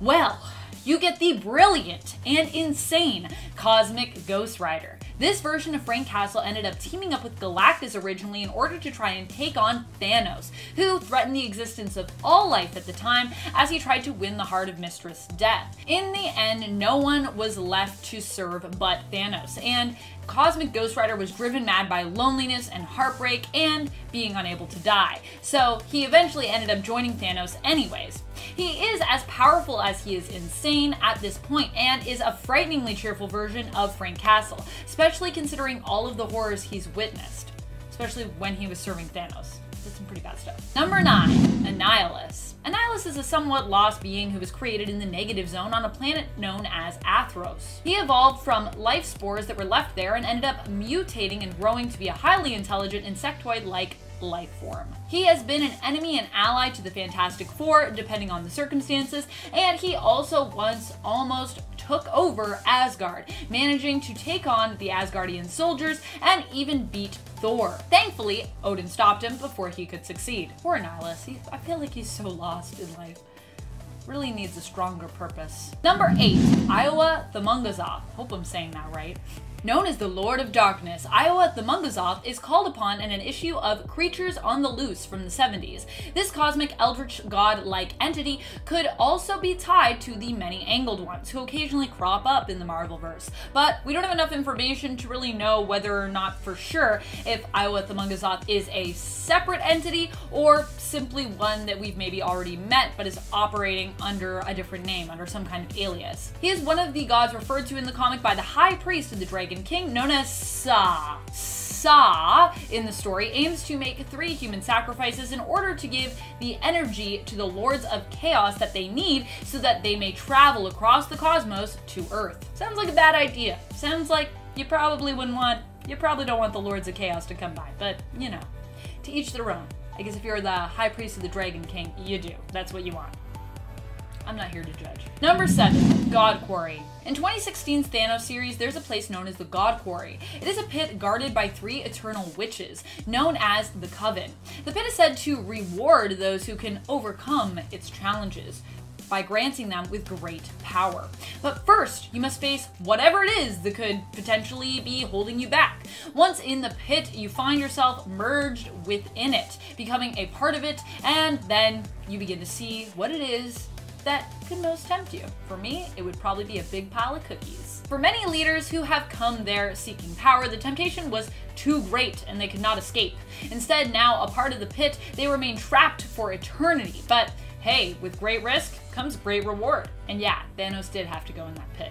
And what happens? You're gonna have to read the series. I don't want to spoil it. Number 6, the Universal Church of Truth. Almost a misnomer, the Universal Church of Truth is not as innocent as it sounds. It is made up of believers from planets throughout the universe who worship the evil being known as Magus. The church invades planets, and if the planet's inhabitants refuse to accept and adopt their faith, they will burn it to the ground, killing anyone who refuses to join them. They're basically like a really insane cult that invades, converts, and conquers planets. So yeah, they sound better than they are. Number 5, Phalanx. I'm not actually sure what is more scary, the Phalanx or the race they're believed to come from, the Technarchy. The Phalanx's main goal is to eventually conquer and assimilate, so to speak, the entire universe. Now, how do they do this? As a technological race, they use a virus known as the Techno-Organic Virus to infect the planets they come across and eventually use it to devour all organic life there and consume all information on the planet. This virus is the same as the one that Cable is infected with. Or, well, it's similar. He is sort of a variation or an evolution of the virus that they use. But they're both techno-organic viruses. Just not like completely identical. Number 4, Dormammu. An evil cosmic being, Dormammu is one of the most powerful foes in the Marvel Universe. Up until Thanos truly revealed himself, and maybe even after Thanos came to full Infinity Gauntlet power, really, Dormammu was the most powerful foe that we'd seen in the MCU. And odds are good he'll return at some point, given how powerful he is in the Marvelverse in regards to the comics. He's attempted to depose the Celestials, and at one point even tried to take on Eternity. Even if he didn't fare so well, just the idea of taking on Eternity is a big, scary deal. Eternity basically embodies the entirety of Earth 616 and is only surpassed in terms of authority by the Living Tribunal. So yeah, pretty serious business if you're taking on Eternity. That entity, I wouldn't want to mess with it. Number 3, Shuma-Gorath. Shuma-Gorath is one of the Great Old Ones and many Angled Ones, basically a Marvel version of an Elder God. Like Dormammu, he is also known as being one of the Lords of Chaos. Although it's been unclear throughout the comic lore to tell if there are truly multiple Lords of Chaos or just one Lord who keeps being renamed throughout, this Many Angled One is known for being one of the oldest entities in the Marvel Universe. He has returned to Earth many times and set up as a god there, being worshipped even on Earth before the sinking of Atlantis, where he demanded blood sacrifices. Sounds familiar. Sounds like someone else we heard of earlier. Are they the same person? Maybe. I don't know. Number 2, the Brood. These aliens are insectoid beings who reproduce through finding hosts on other planets whom they can implant with their offspring. Great, right? Do we love that? Yeah, basically, you get the picture. It's kind of like Alien, except instead of something bursting out of you, it hatches and then completely takes you over, inside and out. Basically possessing your mind and your body, and then just killing you in the process, so you're really no longer there. The Brood don't just do this to survive though, they actually enjoy the terror and horror that they cause among other species. They enjoy hurting and frightening others. It doesn't bother them, and to them, it's even pleasant or amusing. Yeah, so scary. Number 1, Cancerverse.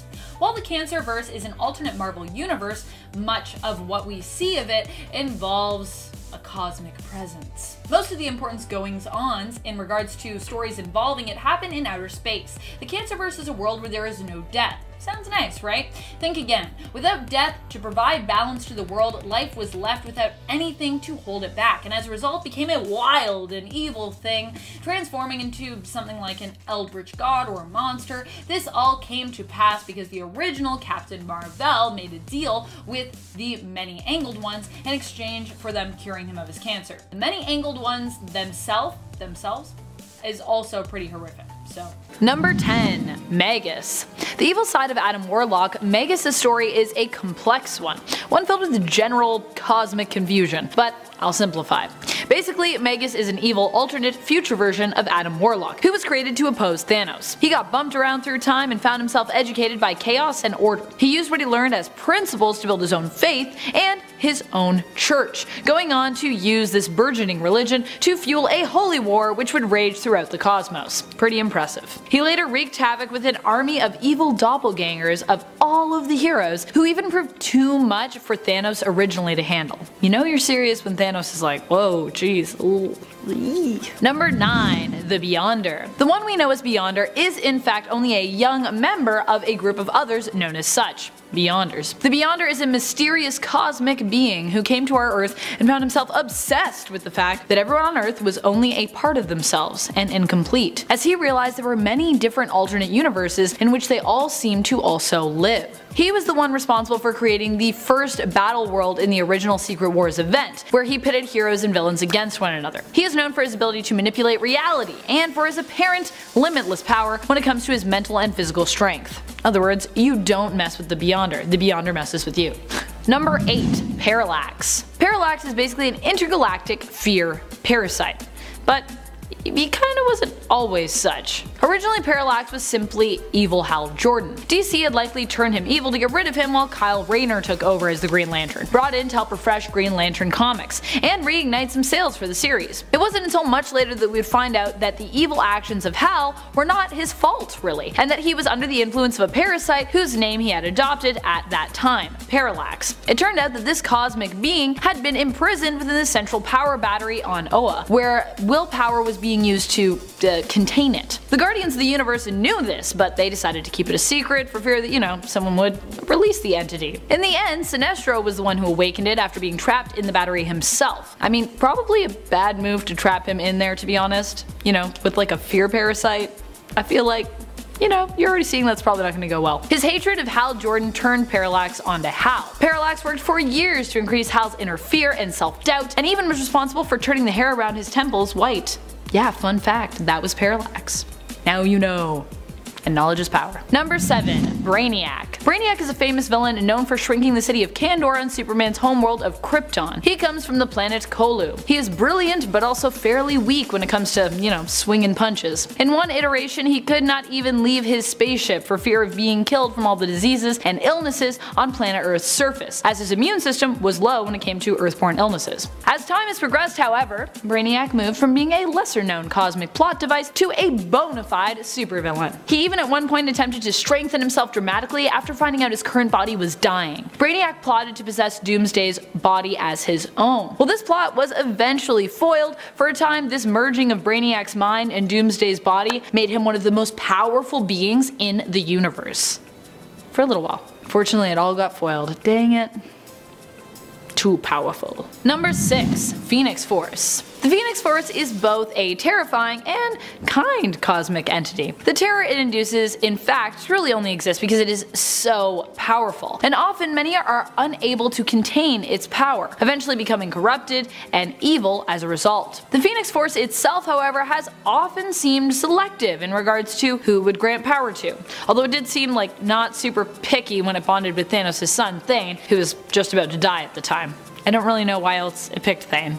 I mean, I guess Thane's kinda cool. Is he cool? I don't know. You let me know in the comments. Do you think Thane is cool? The Phoenix itself has seemed to always prefer Jean Grey as a host when it has the option, but it will settle for others who it feels has a certain amount of potential. The Phoenix has always allowed its hosts insanely destructive powers. If used for such, it has been known to destroy entire planets. There's a lot of planet destroyers in the cosmos I'm noticing a pattern. Number 5. Anti-Monitor. Anti-Monitor represents everything antimatter and evil. There are a few different stories that explain where he comes from, but in essence, his existence is tied to the multiverse. Both he and his heroic counterpart Monitor are in fact tied to the multiverse themselves. Anti-Monitor has been shown as a comic villain who strives to end all of the alternate worlds within DC, and he and the Monitor are often referred to as the ones who shook everything up dramatically for us in the DC comic book world, originally during the Crisis on Infinite Earths storyline. Anti-Monitor has been perceived as one of the most unstoppable foes the DC heroes have encountered when it comes to his powers. He has reality warping powers, which he used to remove Psycho Pirate's face,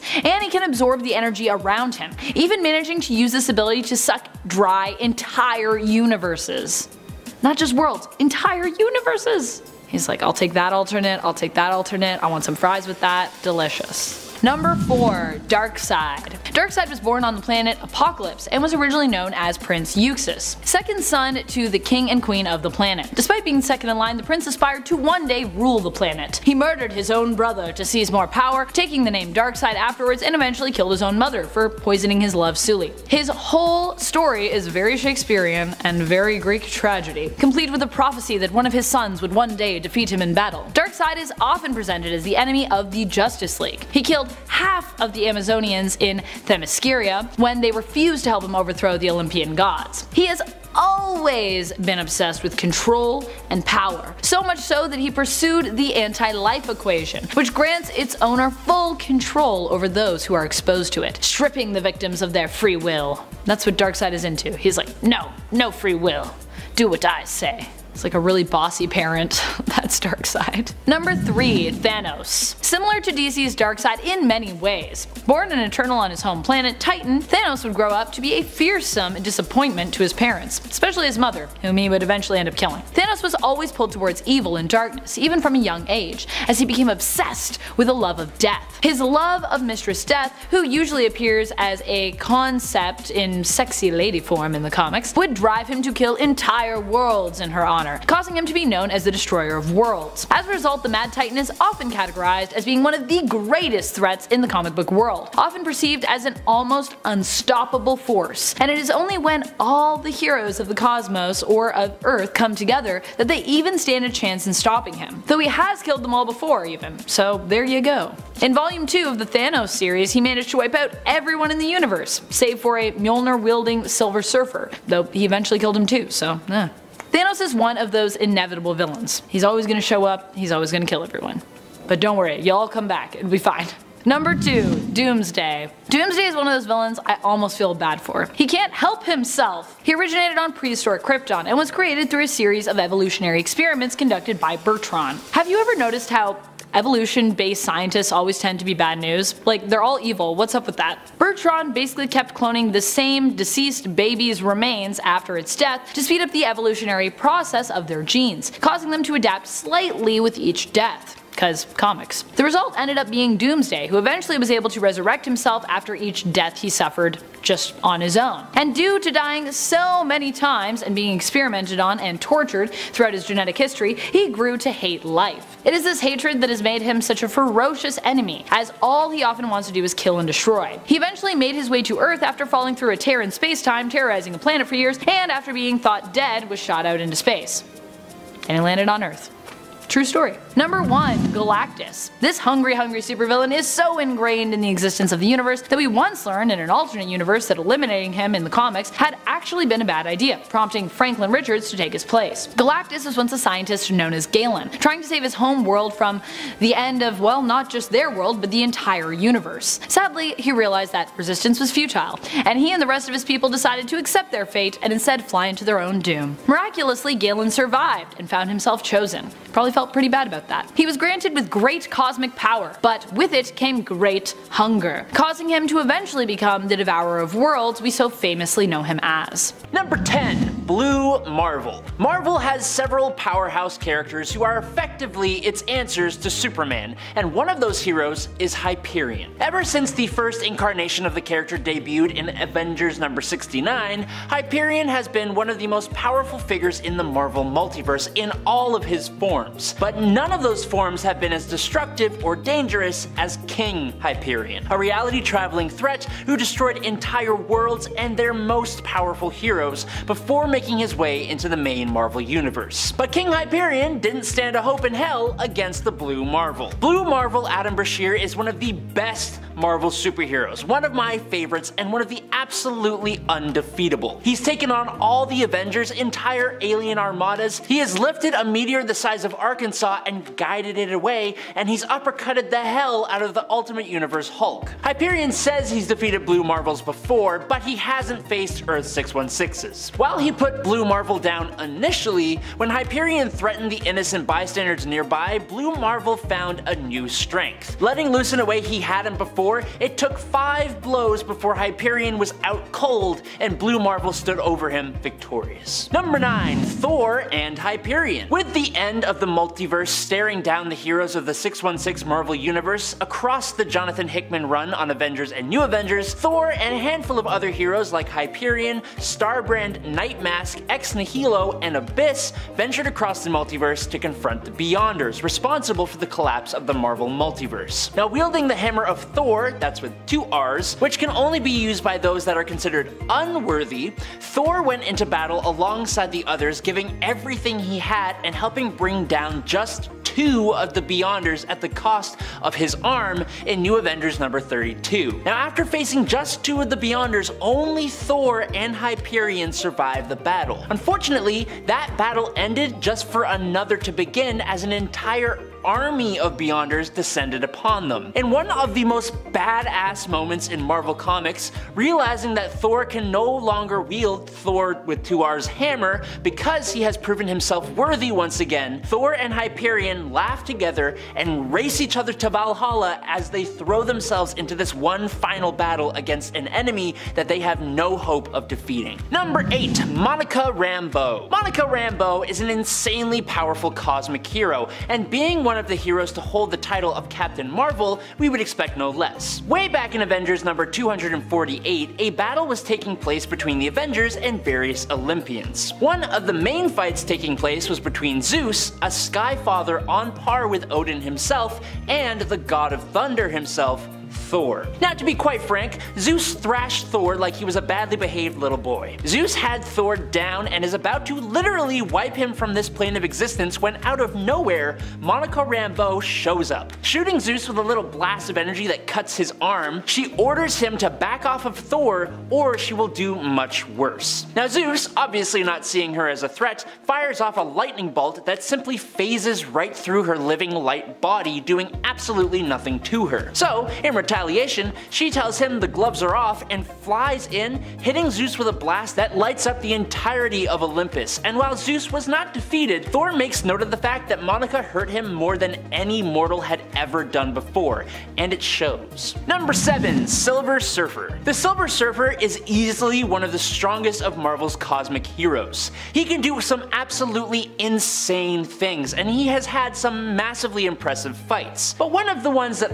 I think shows just how powerful he is would be his first ever fight against Null, the symbiote god. At the start of 2018's Guardians of the Galaxy series by Donny Cates and Jeff Shaw, the Silver Surfer was swallowed in a black hole that transported him billions of years into the past, landing him in Silver Surfer Black. At the beginning of time, Silver Surfer faced Null in battle when the symbiote god was just beginning to rise in power, and it was one hell of a fight. Null proved to be an extremely difficult opponent, which we know he is from his fight against literally all of Earth's heroes. Silver Surfer was going to the extent of his power trying to defeat Null in combat, and Null is still getting the best of him using All Black the Necro Sword and his other symbiotes. With Surfer on the ropes facing off against the God of Darkness, he uses the last little bits of his power cosmic that he has to create an entirely new sun point blank in front of Null's creepy little face. While he knows it doesn't defeat Null permanently, it does defeat him for the time being, and it's just super awesome. Number 6. Superman. In Superman number 127, we are introduced to Titano the Super Ape. Now he started off as a smart ape named Toto that was sent into space, but then was accidentally exposed to radiation from 2 colliding meteors. Now this, for some reason, grew Toto into a massive King Kong style ape who was now named Titano, and it also gave Titano the ability to fire rays of green kryptonite out of his eyes. I don't know. Obviously that is a big problem for Superman, who couldn't really get in close to this super cryptovision ape.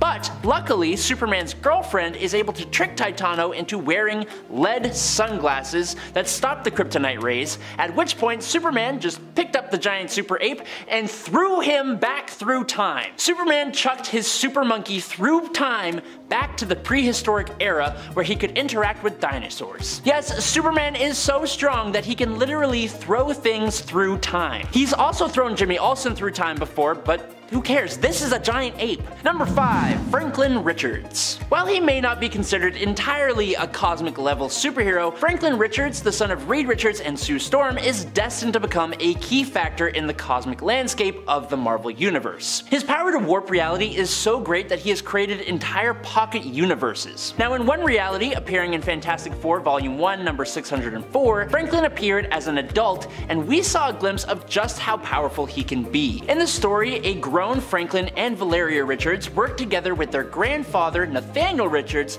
to travel into the past to influence their younger counterparts and to help fight against the mad Celestials that were threatening the entire world. Galactus was called on by the Fantastic Four to help, and although he brought down one Celestial, the others combined their power and were too much for Galactus to handle. Enter Franklin. Restoring Galactus and imbuing him with enough cosmic energy to stand up to the Celestials, Franklin turned Galactus into his own herald, defeating the Celestials and then being humble enough to give up that power after the fight was over. All the other heroes could do was just look up into the sky and watch in awe. It was actually kinda epic. Number 4. John Stewart Green Lantern. A Green Lantern's power ring is capable of almost anything, but even it has its limits. However, that didn't stop John Stewart from attempting to recreate an entire solar system in Green Lantern number 26. When reflecting on the destruction of the planet Zanshi and its solar system, which is an event that John blames himself for, the hero tried his damnedest to try and bring the world back with just his ring. He broke past the programming of his ring and got pretty damn close to completely rebuilding the entire solar system. Unfortunately, such a construct was too much even with John's iron will, but the fact that he got so close shows how far a power ring can really go when effort is put into it. But let's try one even more than that, shall we? Yeah. Number 3. Hal Jordan. Hal Jordan was possibly the greatest Green Lantern ever, according to the comics at least. But in the 90s, that kinda changed. After After the death of Superman and the subsequent reign of the Supermen, Coast City, Hal Jordan's home, was destroyed. This completely changed the Lantern, and he completely broke the programming of his own power ring to revive the city. He created the entire city's layout with all of its buildings, parks, streets, everything. But it wasn't quite right. It wasn't the same. It needed life. So Hal went completely against the Green Lantern's rules and made constructs of all the once living inhabitants of Coast City, millions of people. When the Guardians of the Universe tried to stop him, he completely snapped. He went off the handle, ending the lives of every Green Lantern and naming himself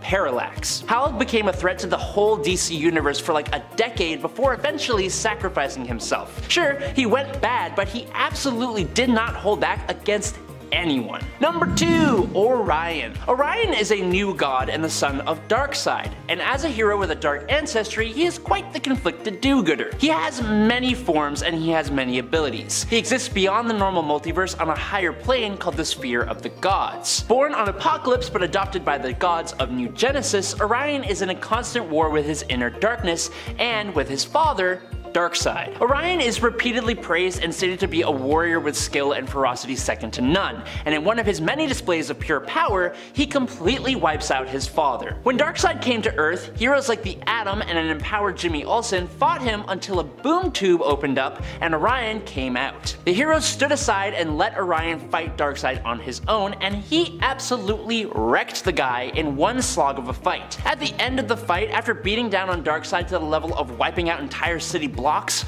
Orion wiped out Darkseid by plunging his hand straight into his father's chest, grabbing his fiery heart and ripping it out clean, leaving Darkseid as a pile of charred bones. And finally, in at number 1 today, the Sentry. Near the end of the Planet Hulk storyline, the shuttle the Hulk was sent to Sakaar in by the Illuminati at the beginning blows up, wiping out Hulk's new family and the lives of millions of individuals on Sakaar. This pushes the Hulk into a whole new level of anger, which is directed squarely at the Illuminati. So he headed to Earth with his War Sworn. When he got to Earth, after quickly stopping at the moon to wreck Black Bolt, he headed to New York, giving the city a time limit to be evacuated, and when that time limit stopped, he defeated everyone who was left. Iron Man and the Hulkbuster, the Avengers plus their tower, the US Army, the X-Men, Fantastic Four, Juggernaut, Doctor Strange using the power of Zom, and the Ghost Rider, all while saving innocent bystanders. He then threw the Illuminati members he captured into the ring against each other, sparing them only as he sought justice, not to end lives. Well, the Illuminati had one last-ditch effort to stop the Hulk: the Sentry. Coming in against probably the only being who could take it, Sentry unleashed almost everything he had against the Hulk, leveling city blocks and causing a massive column of fire. These two went blow for blow over and over until they both used up so much energy that they reverted back to their regular human forms, with a depowered Bruce Banner getting in a final punch to bring Sentry down. Number 10, Flash Gordon. Dun dun dun dun dun dun dun dun dun dun dun dun dun dun dun dun. Flash! Savior of the universe! Well, Alex Raymond created Flash Gordon in 1934 solely to compete with another futuristic space hero, Buck Rogers. The character set itself apart as Flash's adventures took him farther and farther into the strange worlds and locations of space. The handsome polo-playing Earthling was transported to an alien world dealing with the rule of a horrible evil ruler, Ming the Merciless. Flash became a hero to the world of Mongo, fighting alongside characters like Prince Vultan of the Hawkmen and Prince Baron, the displaced ruler of Mongo, to overthrow the villainous Ming. In the 1950s, Flash became an astronaut who traveled to other planets besides Mongo. Using starships that can travel faster than light, the long story of the Scorpio War takes Flash to other star systems. Flash and friends also fought a bunch of other villains, including Azura, the Witch Queen, Brucka, chieftain of the Giants of Phrygia, the Red Sword organization on Earth, and Brazor, the tyrannical usurper of Tropica. His story and adventures only carry on with other writers and into that really campy but awesome movie. Number 9. Green Lantern. Though many characters have held the title of Green Lantern, none is as iconic as Hal Jordan. Hal was a test pilot who found a dying alien, Abin Sur, in the wreckage of a crashed spaceship who was a member of the Green Lantern Corps, an intergalactic police force that wielded strange power rings. In his dying moments, Abin Sur passed his ring on to Hal Jordan, drafting him into the Corps and granting him the power to create anything his mind could envision so long as he remained totally honest and completely fearless. Although Hal Jordan's assigned sector of the universe includes Earth, it also includes about 33 other planets, all of which need his and his other Green Lanterns' help. And that's not including the whole rest of the universe, which also falls under the care of the Green Lantern Corps as a whole. Hal Jordan has had many ups and downs as a character, even at one time betraying the Green Lantern Corps and eventually giving his life to redeem himself. Don't you worry. He eventually returned to life in Geoff Johns' landmark miniseries Green Lantern Rebirth, which I highly recommend you read. Number 8. Captain Marvel. An alien warrior named Mar-Vell, whose adventures eventually brought him to Earth and into the path of the Avengers, was the individual who would first go by the name Captain Marvel in Marvel Comics. Wielding a pair of energy-wielding negabands, and with the ever-useful cosmic awareness, Mar-Vell found himself voyaging through strange worlds in an iconic example of the way-out superhero space stories taking place at Marvel Comics in the 70s. Though Mar-Vell passed away due to cancer in the early 1980s, the Captain Marvel name did not. Monica Rambeau was the second person to hold the title in the comics after Mar-Vell. Monica's powers are truly extraordinary. She can transform herself into any form of energy on the electromagnetic spectrum, such as light or X-rays.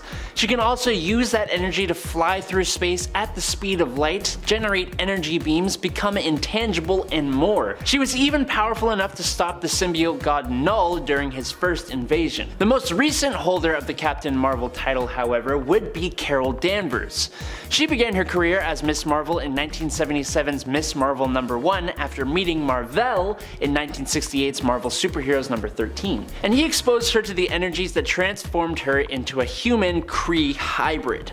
And her powers have evolved significantly since her debut. She can generate energy blasts of varying scope as well as absorb energy attacks that are extremely volatile. Captain Marvel is also generally invulnerable to magic and, in the recent comics, is even exploring using magic herself, making her even more powerful. Number 7. Martian Manhunter. Though many people don't realize it, J'onn J'onzz, the Manhunter from Mars, is one of DC Comics' most powerful superheroes. This quiet and humble Martian, in addition to possessing all of the many powers that Kryptonians also share, is also a shapeshifter who can morph his body however he wishes and is one of the DC Universe's most powerful telepaths. He can turn invisible, effortlessly phase through solid objects, or make his fists as hard as a diamond as he punches someone in the face, nearly as hard as Superman can. He was a law enforcement officer on Mars before he became a detective on Earth when he was marooned here, but being an alien, he is intrinsically tied to the wider galaxy and has many adventures that go out into the stars. But like many cosmic superheroes, he has a quiet, reserved personality which, when you learn just how incredibly powerful he is, it makes you just respect him that much more. Number 6.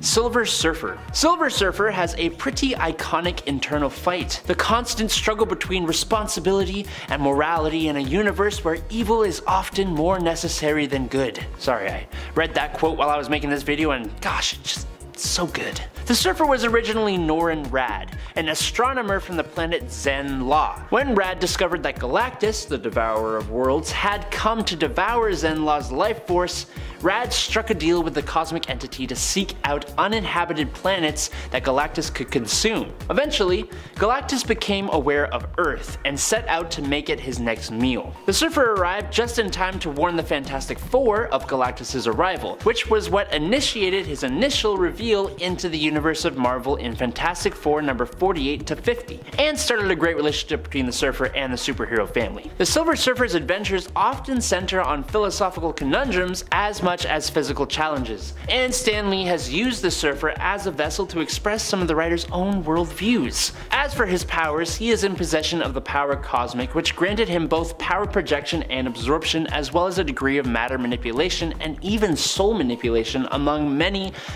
other abilities. Number 5. Superman. Superman often finds himself exploring the far-flung reaches of other galaxies as well as defending Earth, and specifically his city of Metropolis. Stories frequently find the superhero in locations ranging from the region of space where his birth planet Krypton once orbited, which, fun fact, according to Neil deGrasse Tyson, is in the Corvus constellation near Red Dwarf LHS 2520.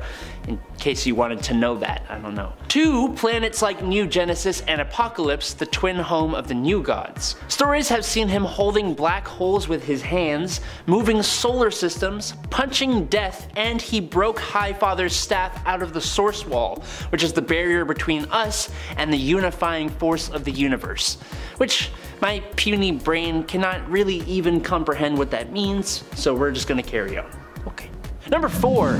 Orion of the New Gods. Orion is a new god and the son of Darkseid, and as a hero with a dark ancestry, he is quite the conflicted do-gooder. He has many forms and he has many abilities. He exists beyond the normal multiverse on a higher plane called the Sphere of the Gods. Born on Apocalypse but adopted by the New Gods of New Genesis, Orion is in a constant war with his inner darkness and with his father, Darkseid. Orion is repeatedly praised and stated to be a warrior with skill and ferocity second to none. While undercover on Apocalypse, he was the greatest warrior and would have slaughtered the entire army during training, quote unquote. He has held open the hand of the god of strength and might, who is threatening creation and ripping holes in reality with his strength. He stands against and fights a sun-amped Superman one-on-one, something no one else in the Justice League was able to do. And he can tank star system destroying explosions, so there's that. Orion moves with the speed of thought. His intelligence was enough that he created the Genesis Box, which can destroy and rebuild a universe. He can grow to any size, move through time, has a healing factor, super senses, and wields the Astro Force, which does a hell of a lot on top of everything, but as an example, it once sealed holes in reality and knocked out Superman in a single shot. And that's all just Orion holding back and not using his true power called the Source of the Beast. But I think we can all agree Orion is the beast here. Number 3. Adam Warlock. Adam Warlock is one of the most powerful cosmic characters, maybe not just in Marvel Comics. He was the keeper of the Soul Gem, and beyond the powers that comes with, which allowed him to pass back and forth into the Soul World, he is immortal, able to regenerate himself and gain new powers using a cocoon, and can manipulate matter and energy on a cosmic scale. Warlock was created by a group of researchers who called themselves the Enclave.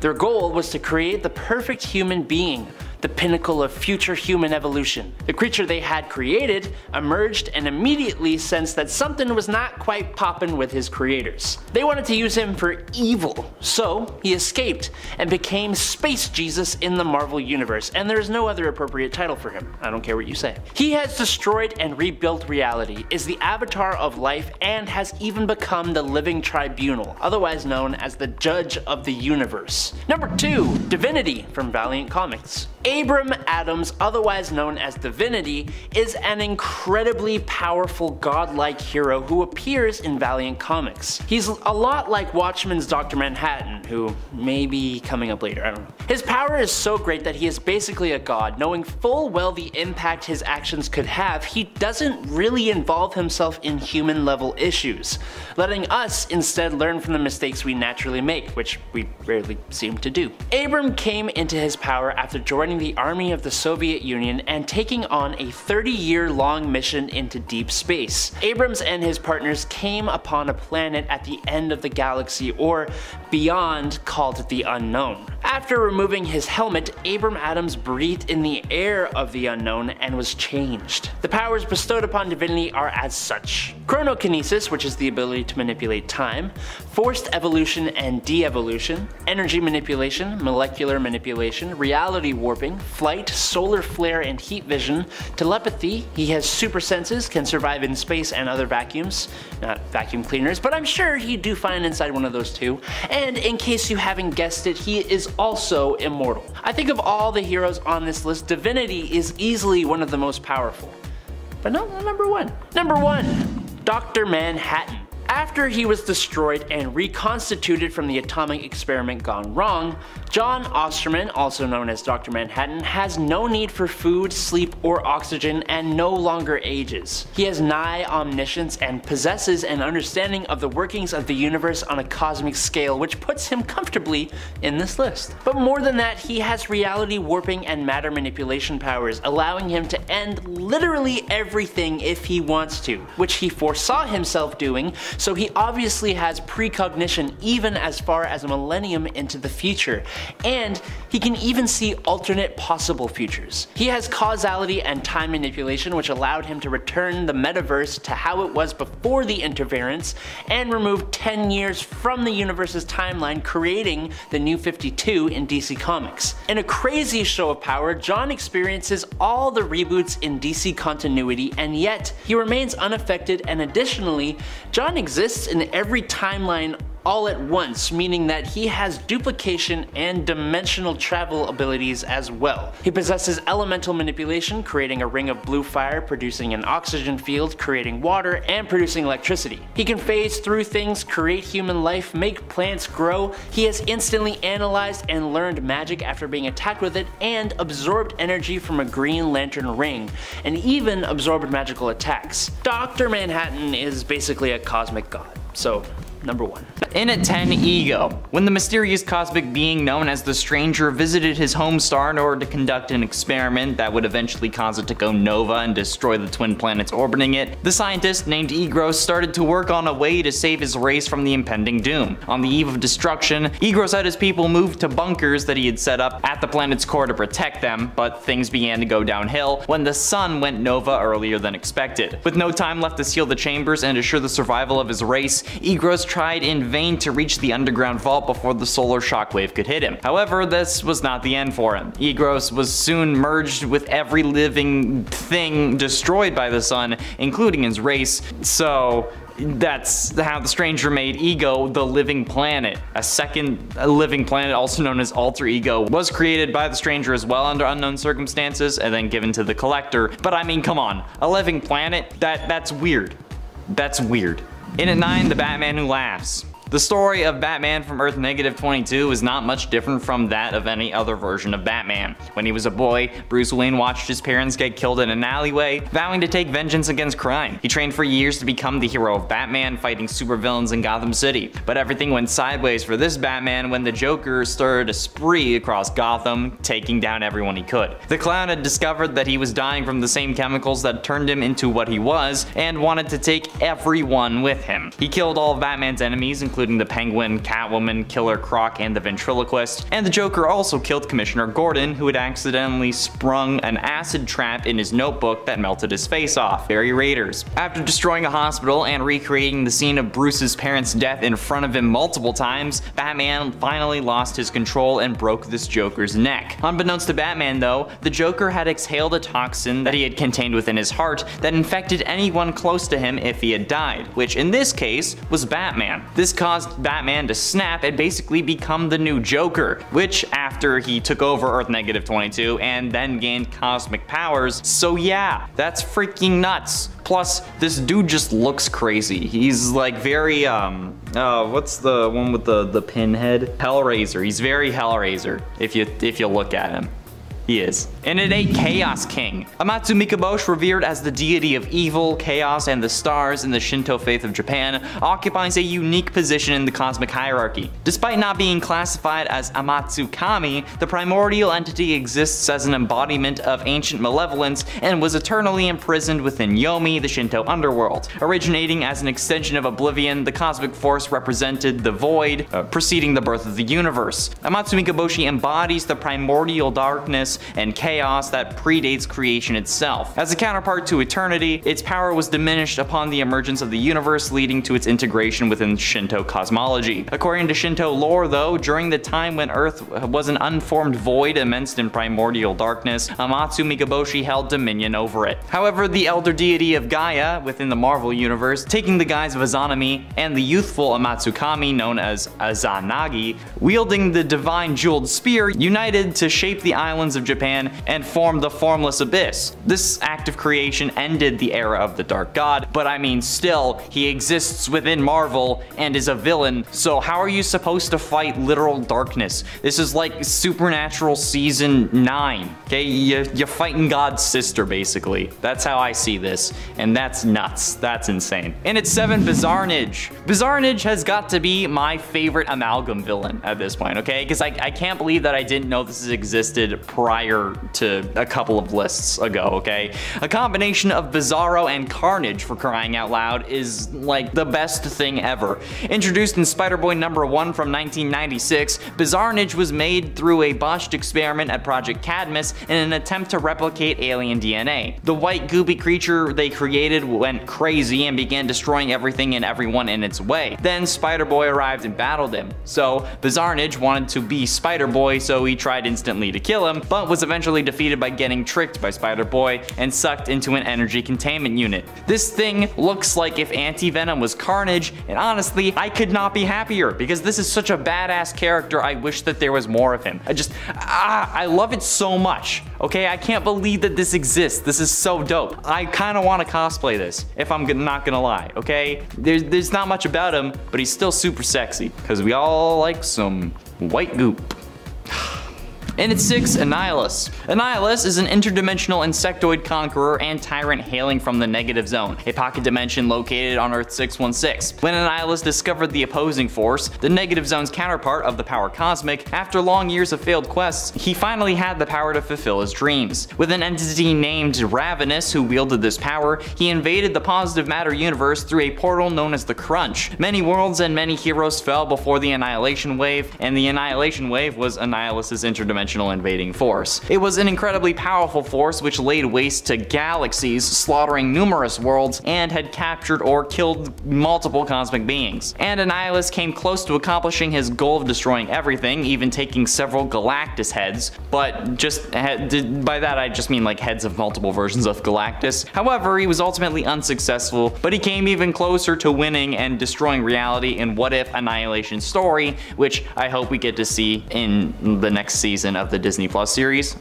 since that actually takes place shortly after Civil War. But okay, come on. If you have a whole wave called the Annihilation Wave named after you, yeah, you're good. You're on the list. Halfway through, into number 5, the Negative Speed Force. The Negative Speed Force originated as an extra-dimensional wellspring of energy that Eobard Thawne tapped into during his quest to gain superhuman speed. Speedsters who are connected to the Speed Force can, through intense fear, hatred, and anguish, forge a connection to the corrupted force known as the Negative Speed Force. This malevolent entity harbors a deep-seated grudge against Barry Allen, holding him responsible for the demise of his own embodiment, and in the CW series, in an act of retribution, the Negative Speed Force orchestrated a plan to make Barry relive the tragic day of his mother's murder through a convergence of circumstances and a mystical blue crystal tied to the Negative Speed Force. And Barry was transported to March 18th, 2000, the fateful day etched in Barry's memory, to ensure this prolonged presence within that era and the trauma of that day continuing on for a while. The Negative Speed Force disrupted a temporal wormhole that Barry sought to utilize his return to the present, but they stopped him from doing that. The Negative Speed Force seized control of Joe West, Barry's trusted ally and basically father figure, but also his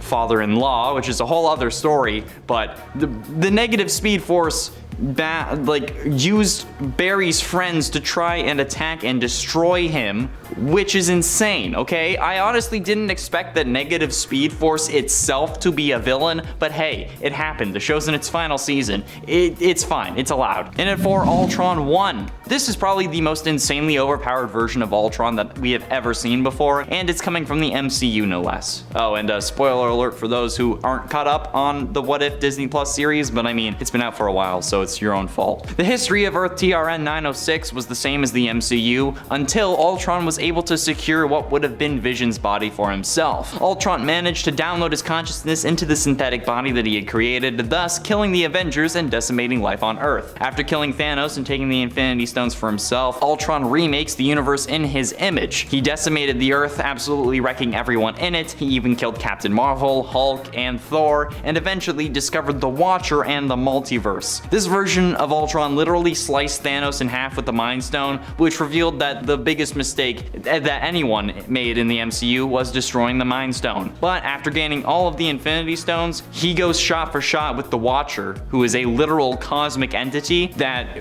shouldn't really have a true corporeal form, but yeah, hot damn, this is overpowered to the max. This dude is, yeah.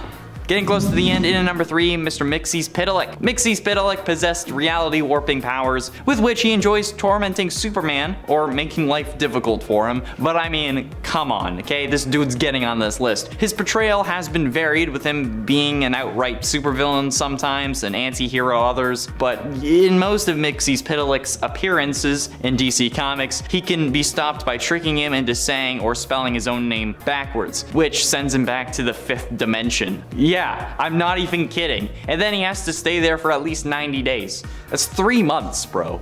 Come on, okay? What is this, the American justice system? Put him back for longer. But after Crisis on Infinite Earths, he had a new requirement that needed to be met in order for him to be sent back, such as Superman getting him to paint his own face blue. I don't know why, but like, this is one of the few villains that uses Superman's other weakness, magic, against him instead of just kryptonite. But like, come on, okay? This guy just has the ability to warp reality and do whatever he wants. And then since he comes from the 5th dimension, he isn't bound by the laws of 3-dimensional beings, whatever that means. I guess this dude sees polka dots as like 3rd dimension stripes. Also, bro, what's with your name?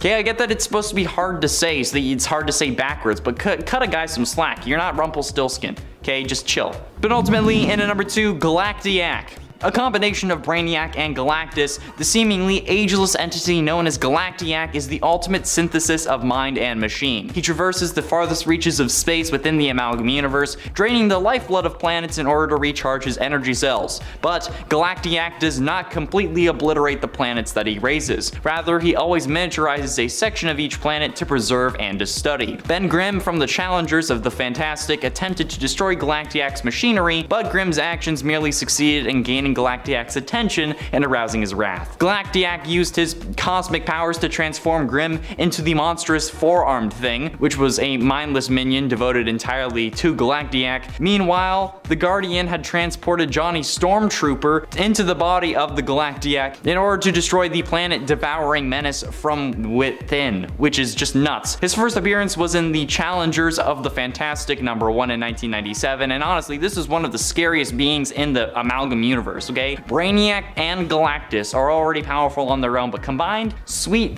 heavens to Betsy. No thank you. And finally, in at number 1, Brothers. The Brothers stand as cosmic beings representing the DC and the Marvel universes, symbolizing the vast multiverses that embody them. These entities possess such immense power that even the Living Tribunal and the Spectre pale in comparison. While referred to as brothers, they transcend traditional gender roles because, you know, they're just gods. They're literally just the universe is anthropomorphized, okay? During the dawn of existence, they were just chilling, okay? They were like entirely everything save for each other, and they're actually villains within the Amalgam Universe storyline. What the hell? You are literally fighting your universe. Do you understand how stupid that is? I mean, it's like, it's kind of stupid in a good way, but also stupid in like a what the hell, who would have thought of this kind of way. I mean, I love it, but yeah.